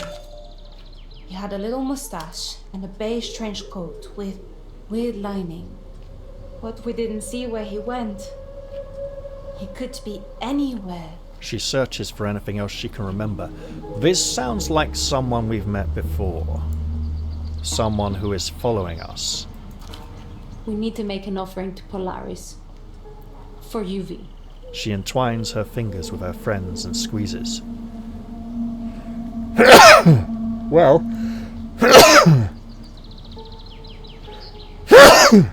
They are mean girls, but at least they're nice to each other and have got their friendship. The skin of their hands pales where they grip each other tightly. So, Ultravioletta is missing. Weren't we just talking about that? Kidnapped for sure. And you think this weird headphone guy has her because I totally put that idea into your empty little heads? I'm sure she'll be okay, don't worry. Why would anyone kidnap her? Why would anyone not kidnap her? Everyone desires her, obviously. You'd have to be stupid not to, according to these brain-dead morons. Or abducted. Aliens using her as a sad, singing fuck glove. What? Maybe aliens using her songs to power their spaceships as she sings sadly. And you went... I heard it was actually countercultural radicals that nabbed her. For being a replayer, probably. And you think this weird headphone guy has her. Look, it may be wrong, but it might prompt them to think more about anything that might help us find him. Total crime of passion. I bet he's making her sing for him. She holds her fingers to her heart in a V. I wouldn't mind too bad if you kidnapped us. She giggles. Lady, you got a problem. What, you think you could be backing singers? You think... Right, is this because she likes the idea of... Remember, she wanted to be chloroformed. Is it the idea of being kidnapped by the man, or the idea of being in the same place as Ultravioletta that she likes? I also think she doesn't like it that much. She's just saying it because she thinks it's romantic and cool. In their minds, completely unable to conceive of anyone who would want to bring harm to their idol, the only possible explanation is a romantic one. In which case, let's ask anyway, why would anybody kidnap her? It's romantic. Obviously. Wait, how do I know you didn't kidnap her? I think the simple answer is that if they had kidnapped her, they wouldn't be out here. They'd be wherever they've got her locked up, adoring her and doting on her every moment. There's nothing romantic about violating consent. True. But they're too thick to get their heads around that at the moment, so... Wait. How do I know you didn't kidnap her? This is just too fun to not take. Weak. How do you know we aren't ultravioleta? Well, you're fan shifting. You're both ultravioleta. Because you're two people, obviously. At least one's a fraud. Or I've already dissolved her remains in an acid bag. I'm not going to go with that. Bloody hell, that would really upset me. Because you're two people, obviously. At least one's not her. Maybe like, we can both be her. We're fan shifting. Oh, wow. She can count. Let's talk about Ultravioleta a bit more. Yeah? Okay, we can't ask more about her being missing. Are there any other L-pop performers you listen to? And we're like, there are no other L-pop performers worth listening to. Yeah, there are some good ones. Nobody's on the same level as UV, obviously. But Kyla Roja is cool, Bianca Cruz Blanca. Bia Domino would be sexy, but she got a boyfriend, so... Mimi Serafina's pretty okay for an old lady. Mimi Serafina is 27 years old. Luz is literally the only place making good music anymore. It's Sonido Futuro. Okay, these are like wankers who think Japanese cartoons are the only form of culture in the world and abandon their own cultural heritage and get obsessed with it because they think it means they're intelligent. It doesn't mean they're intelligent, it means they're actually highly easily influenced and being brainwashed. Stupid dickhead cunt fuckers who are destroying their own culture for cheap plastic crap from another country. Just saying. You have to admit it's impressive. They do seem like they're on the cutting edge. Music just needs to be packaged correctly. Formulas are there to be followed. History is over. The future has been carved up and allocated.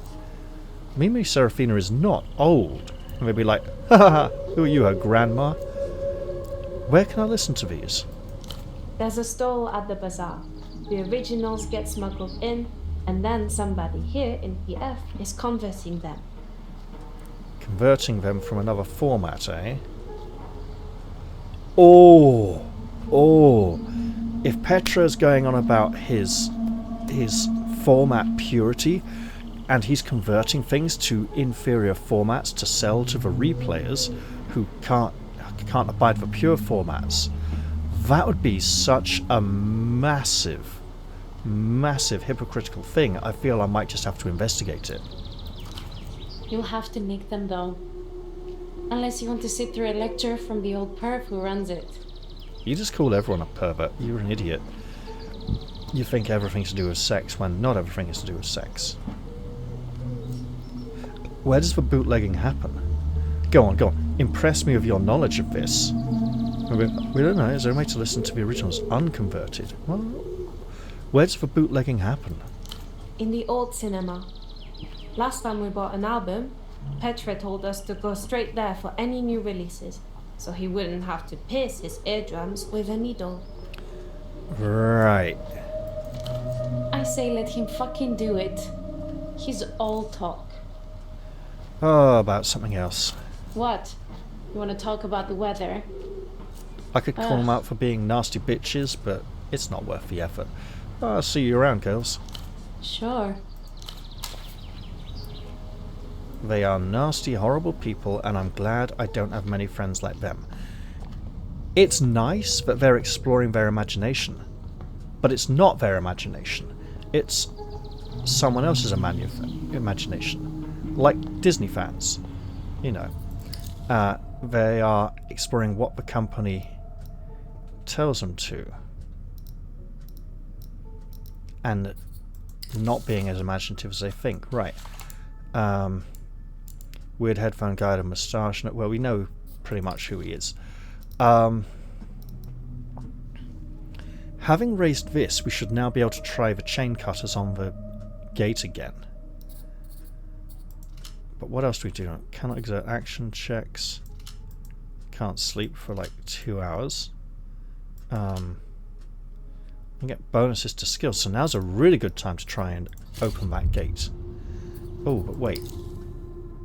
No skill points yet. Okay.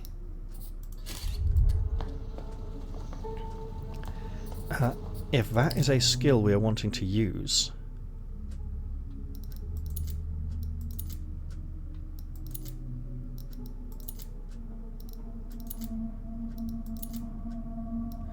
lots of these reduce that skill, so let's not do that. But I believe there's a certain music seller we should be visiting. And where is the old cinema? Is the old cinema here? Well, if it is, we can't get in.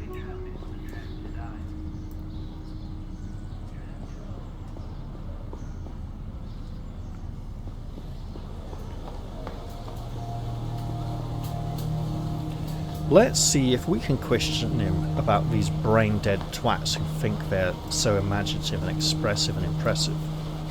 Welcome back, my good replay. I should probably have asked this ages ago. What's a replayer? Picture a dog that shits, then eats it, then shits again. That should give you some idea. Excuse me? Or interesting. We'll go with the second. People are what they consume. I'll say no more. It's less an opinion, more a criminal sentence. Petra, I completely agree. Do you insult all your customers like that? I think that makes you a shit merchant, right? Yeah, I think you sell shit. And he's like, yeah, all the good stuff's gone, I'm just left with this crap. Do you hate everyone who likes to enjoy something more than once? I mean, what about bread? If you have a loaf of bread, you have a slice of bread. You have a second slice of bread. That's not the first slice all over again, is it? Honestly, what's so bad about playing something more than once? Or, Now, he's got a heart condition. Maybe we shouldn't call him a shit merchant. Do you hate everyone who likes to enjoy something more than once? Like those girls? There's no sense in hating baser life forms. They know not what they do. I'm a man of peace. You're a man of seething anger. The vendor sighs and seems to deflate ever so slightly before your eyes. He might have calmed down a little. I haven't met a customer in a very long time who even knows what an Einzelton XR is, let alone appreciates the format. Tells you all you need to know about the current state of the home media world. Yep, sorry I didn't know.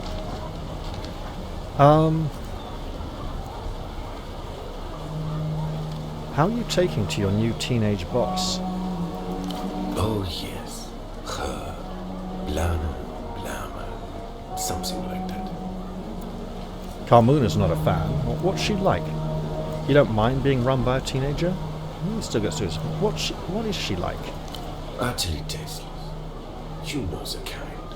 Skips around listening to music on liquid storage vial. He shudders. Liquid storage vials sounds very bad. I attempted to discuss Einzelton XR with her, to extend a hand across the generations. She called me an Einzel cunt, told me to fuck a disc. Maybe it is Ultravioletta in disguise after all. Sounds like a cool kid for youths understand nothing. And did you? Oh, of course he didn't. Yeah, these teenagers don't understand anything. They're too brainwashed to have an idea of their own. At least this one understands how to keep the book straight. But when it comes to culture, nothing but white noise on a dead channel.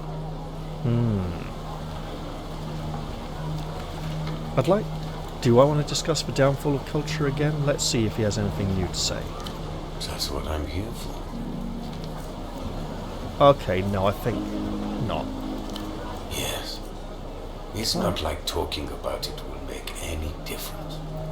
Catch you later, Petra. Sure.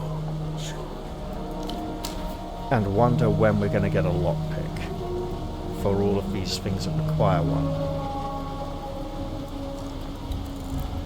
A mattress behind the music store. The owner lives here. Does he have a ladder? Or does he go in through there somehow?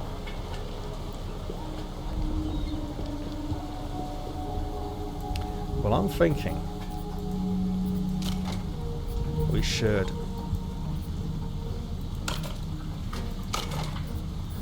go back to our toolkit.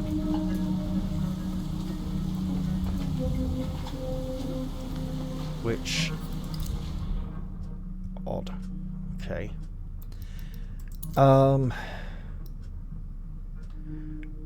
Could work on nerve a bit.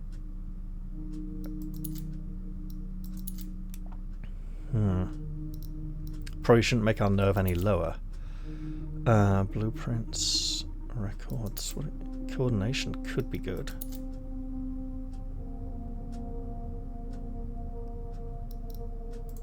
Yeah, we can try that for a bit.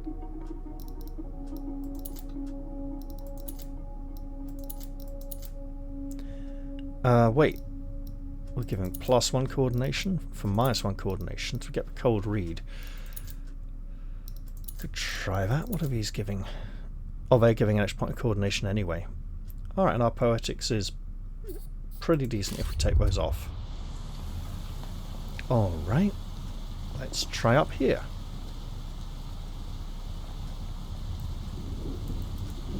You stand before Tempo's door once more. Now, we didn't know this was his door before. Can't we just interact with that? That looks like some kind of intercom thing. Can I pick this lock? It's a standard lock, pickable by the right hands. But... the right hands would be holding tools for lockpicking. I'll give it a whack with this. Use your screwdriver. Oh! Got it. The lock awaits your move. Requires lockpick. Not that we have a lockpick. Tempo, it's me, brother. I'm back. Silence from the other side. I'm really sorry about how everything went down 5 years ago. Please don't say they took you out too. We'll bring them all down if we have to, you and me. Are you already beyond my reach? We'll go with that one. You get no answer.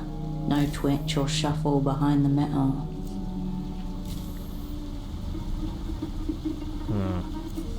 Are you in there, teenage girl? No answer. At least tell me Tempo's okay. Or at least tell me you're okay. Carmona called you a hussy. What, do you have a response? At least tell me Tempo's okay. Silence. We'll give it a light kick, why not? A brief tremor runs through the metal, but it doesn't budge. Well, if there was a bomb... Humans dominate doors every day. Hold this one back down the pecking order. Bloody hell. Stop. Don't enter. Don't break this seal. This doesn't have to be yours. Oh. Okay. We got a lot of good bonuses. Just roll it. And roll with... Oh, yes. Gang ho. Kick it for Tempo. Kick it for Pseudopod. Kick it for you. For Tempo!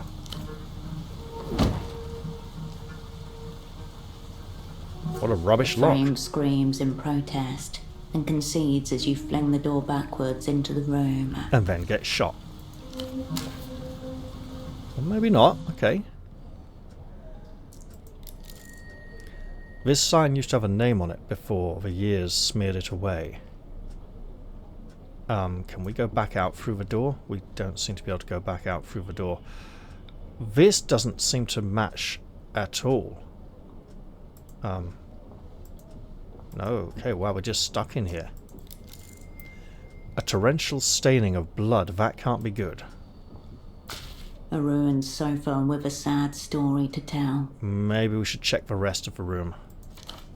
The air hums. This is a spy's death. No regular crime scene. Not just motive and victim. An echo of fairy tale. Tracings of black magic. Everything glows in the dark. That's a lot of blood. There's no body. Maybe he's still alive somewhere. Or they took the body away. What are the death rights for a departed asset? Probably not a lot. Very subtle. Just like, fuck it, and leave. There's no body. Maybe he's still alive somewhere. Or it's not his body. No hope. Far too much blood. Update. Asset taxman. Was unknown. Now zeroed out. When did they get him? The blood is curdled and cracked. The colour of old brick. A week ago. Maybe more. What happened here? Multiple assailants going by the footprints. A brief struggle. Then the inevitable. The stereo system is facing away from the sofa. Think about this suboptimal That's room odd. layout for a moment. It's much easier than looking at the blood. So he put up a fight. Good. Well, they didn't even bother to clean it up. It's good that he put up a struggle. At the start, at least, this was not a clean hit. Tempo had never begged for anything in his life. The words felt unnatural. Covered in blood and spit, the coke long faded and odd fit for his last. Stop. Please. I don't want to die. They didn't even bother to clean it up. The aftermath was the point. This is a warning. Pseudopod and Tempo. Why? The way espionage crises always go. People collide in slow motion, gripping the outer edges, half blind. Bodies mount, telephones ring. I should have done better by Tempo and by Pseudopod. Ooh. Is this forgiveness? No, because it's not our bosses saying we'll be forgiven, it's him. If it was the bosses, the forgiveness could be wiping out everybody we messed up. Our trousers are looking very red. Oh, it's the trousers with the stars on. Yeah, they're supposed to look red. I'm definitely being set up, maybe twice over. I've been sent in here. I plan to collide at full fucking speed. This is a message in itself, Tempo. I hear you. Ooh. One moment. Okay, we'll go for message. Mere minutes into the match and the away crowd are silenced by a stark scoreboard. Not looking good. Enemies 2, Cascade 0.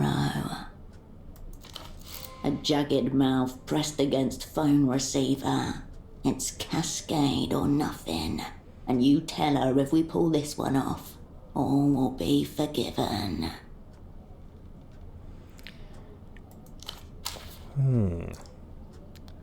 Well, I want to look at all these. Scattered items beginning to gather dust. Let's take those. On the desk are a grey notebook, an e-terminal, and a broken photo frame, face down.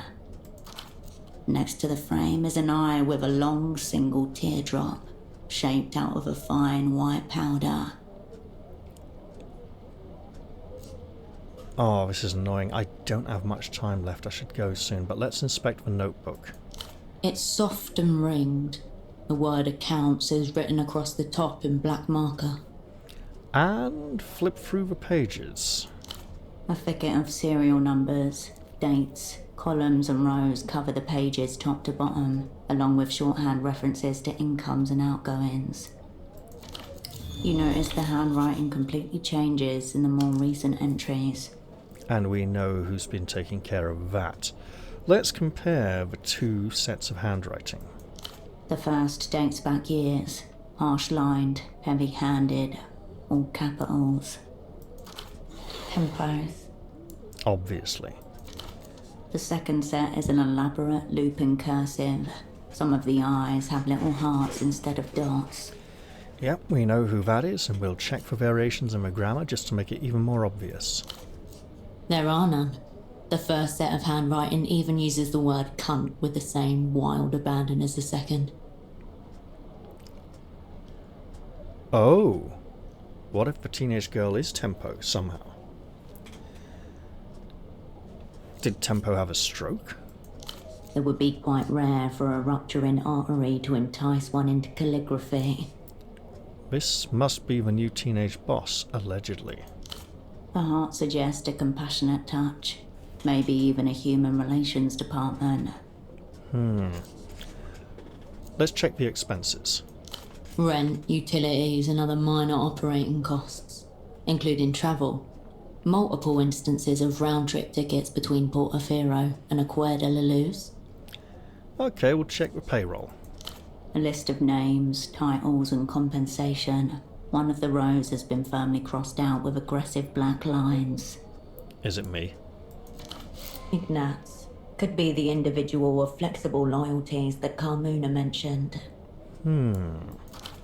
You avert your gaze. Well, inspect the eye. The crying powder eye stares at you. Why is it here? We know why it's here. So the girl is weeping eye. Pretty badass symbol. The fascists have us by the balls, aesthetically. Spit on it, wipe away the tear. No, that... Well, I've kicked the door in. They already know I was here. Why is it here? It is a signal. Yes, it is. The crudeness of it points towards a sick joke by the weeping eye. Yeah, I think I got the message from the blood. The eye watches you. Let's wipe away the tear. We hate it that much.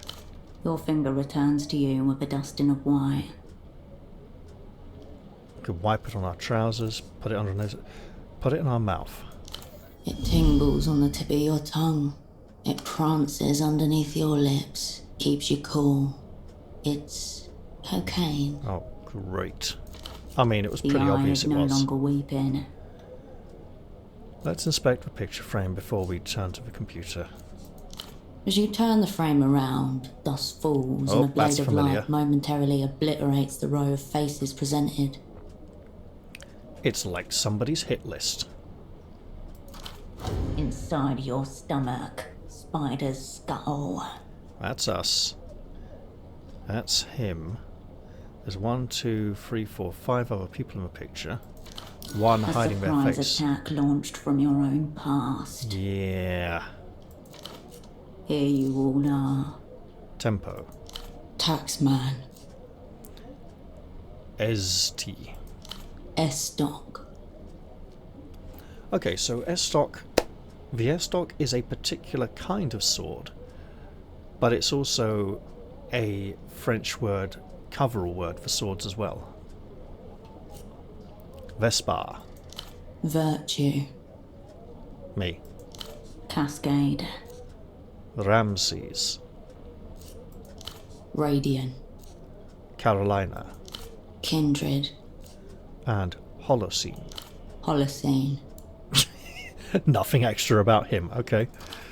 You'll form a network, known to the opera as, The whole sick crew. unknown to you, as those friends you left to die 5 years ago. Great. Your people. Let's look at them. None of them meet your eye, apart from you, the only one looking down the camera. We'll rub the dust from their faces. What a thoughtful gesture. Very late, but very thoughtful. Oh, we can't look at ourselves now. Okay. You slip the photo out of the frame, into your pocket.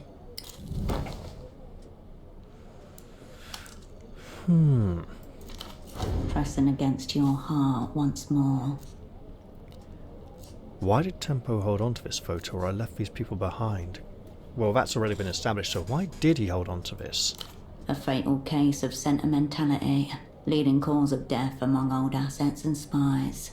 He wanted to keep you all around. I should have got on that tram. This is a horrible trap. So that's one thing. Well, yeah, I left those people behind. Let's acknowledge it. You did what the assignment called for.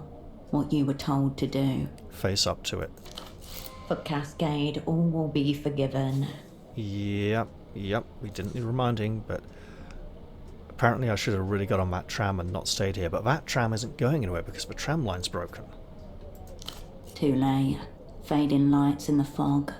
You are here now, under attack. Well, time to go. Beneath the photo, and your heart, a tug. Oh. The window to your right. Did someone see you come in here? Quite probably.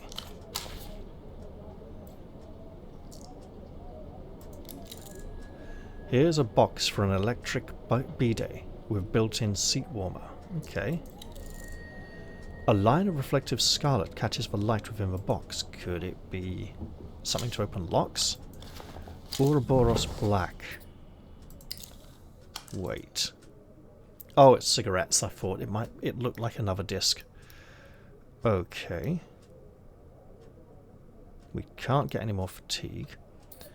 So what do we got here? Journal. Tempo is likely killed by the weeping eye. Yeah, obviously. Is that all we got from here? What else? New thoughts. Ghost recorder. Do not open. An arc of fire trails across the sky, hurtling towards the ground. Officials in highly reflective suits cordon off the crowd and clear the debris. Are you ready to face your past? So, would increase record skill potential and Technoflex potential. Discover more memories of the old crew. Like how to use the terminal to send a signal. Haven't got a skill point yet. So what was here?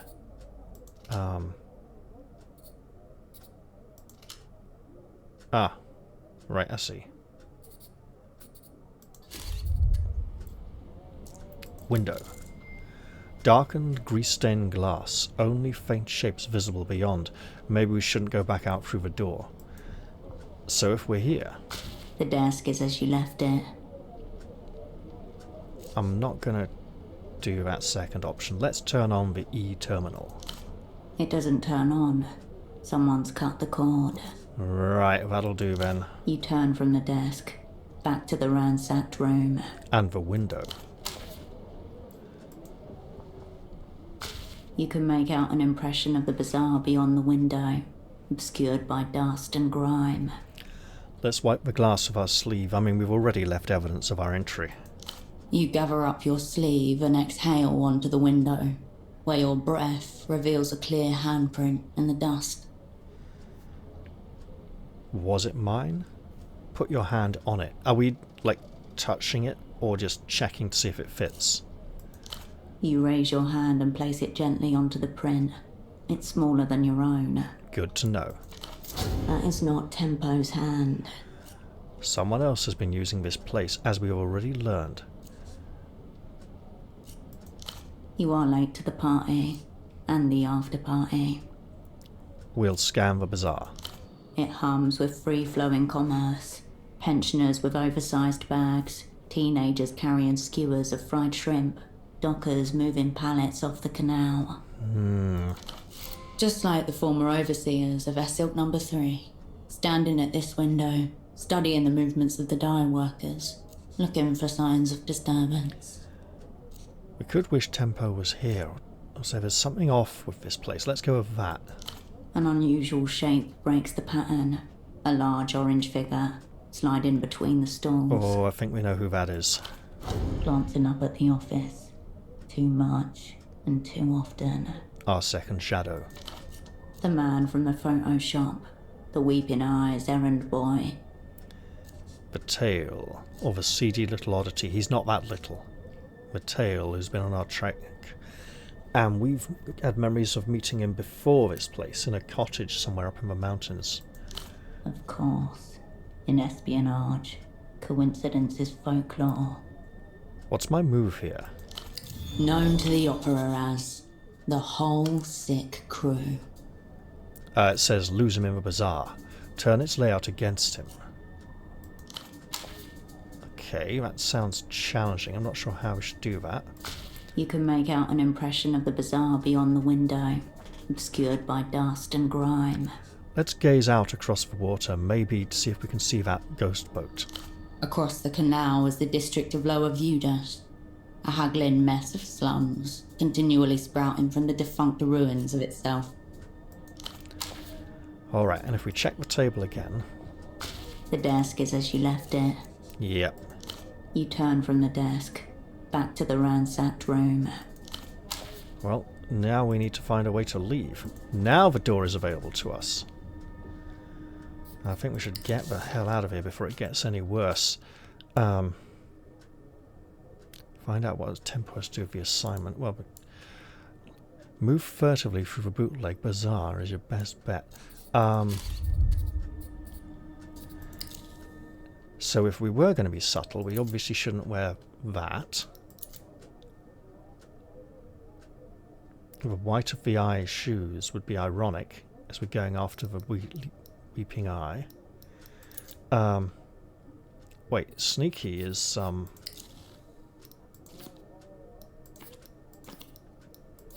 shadow play, right? Also nerve, poetics, and instincts could all play in here. Okay, let's get out of the door at least.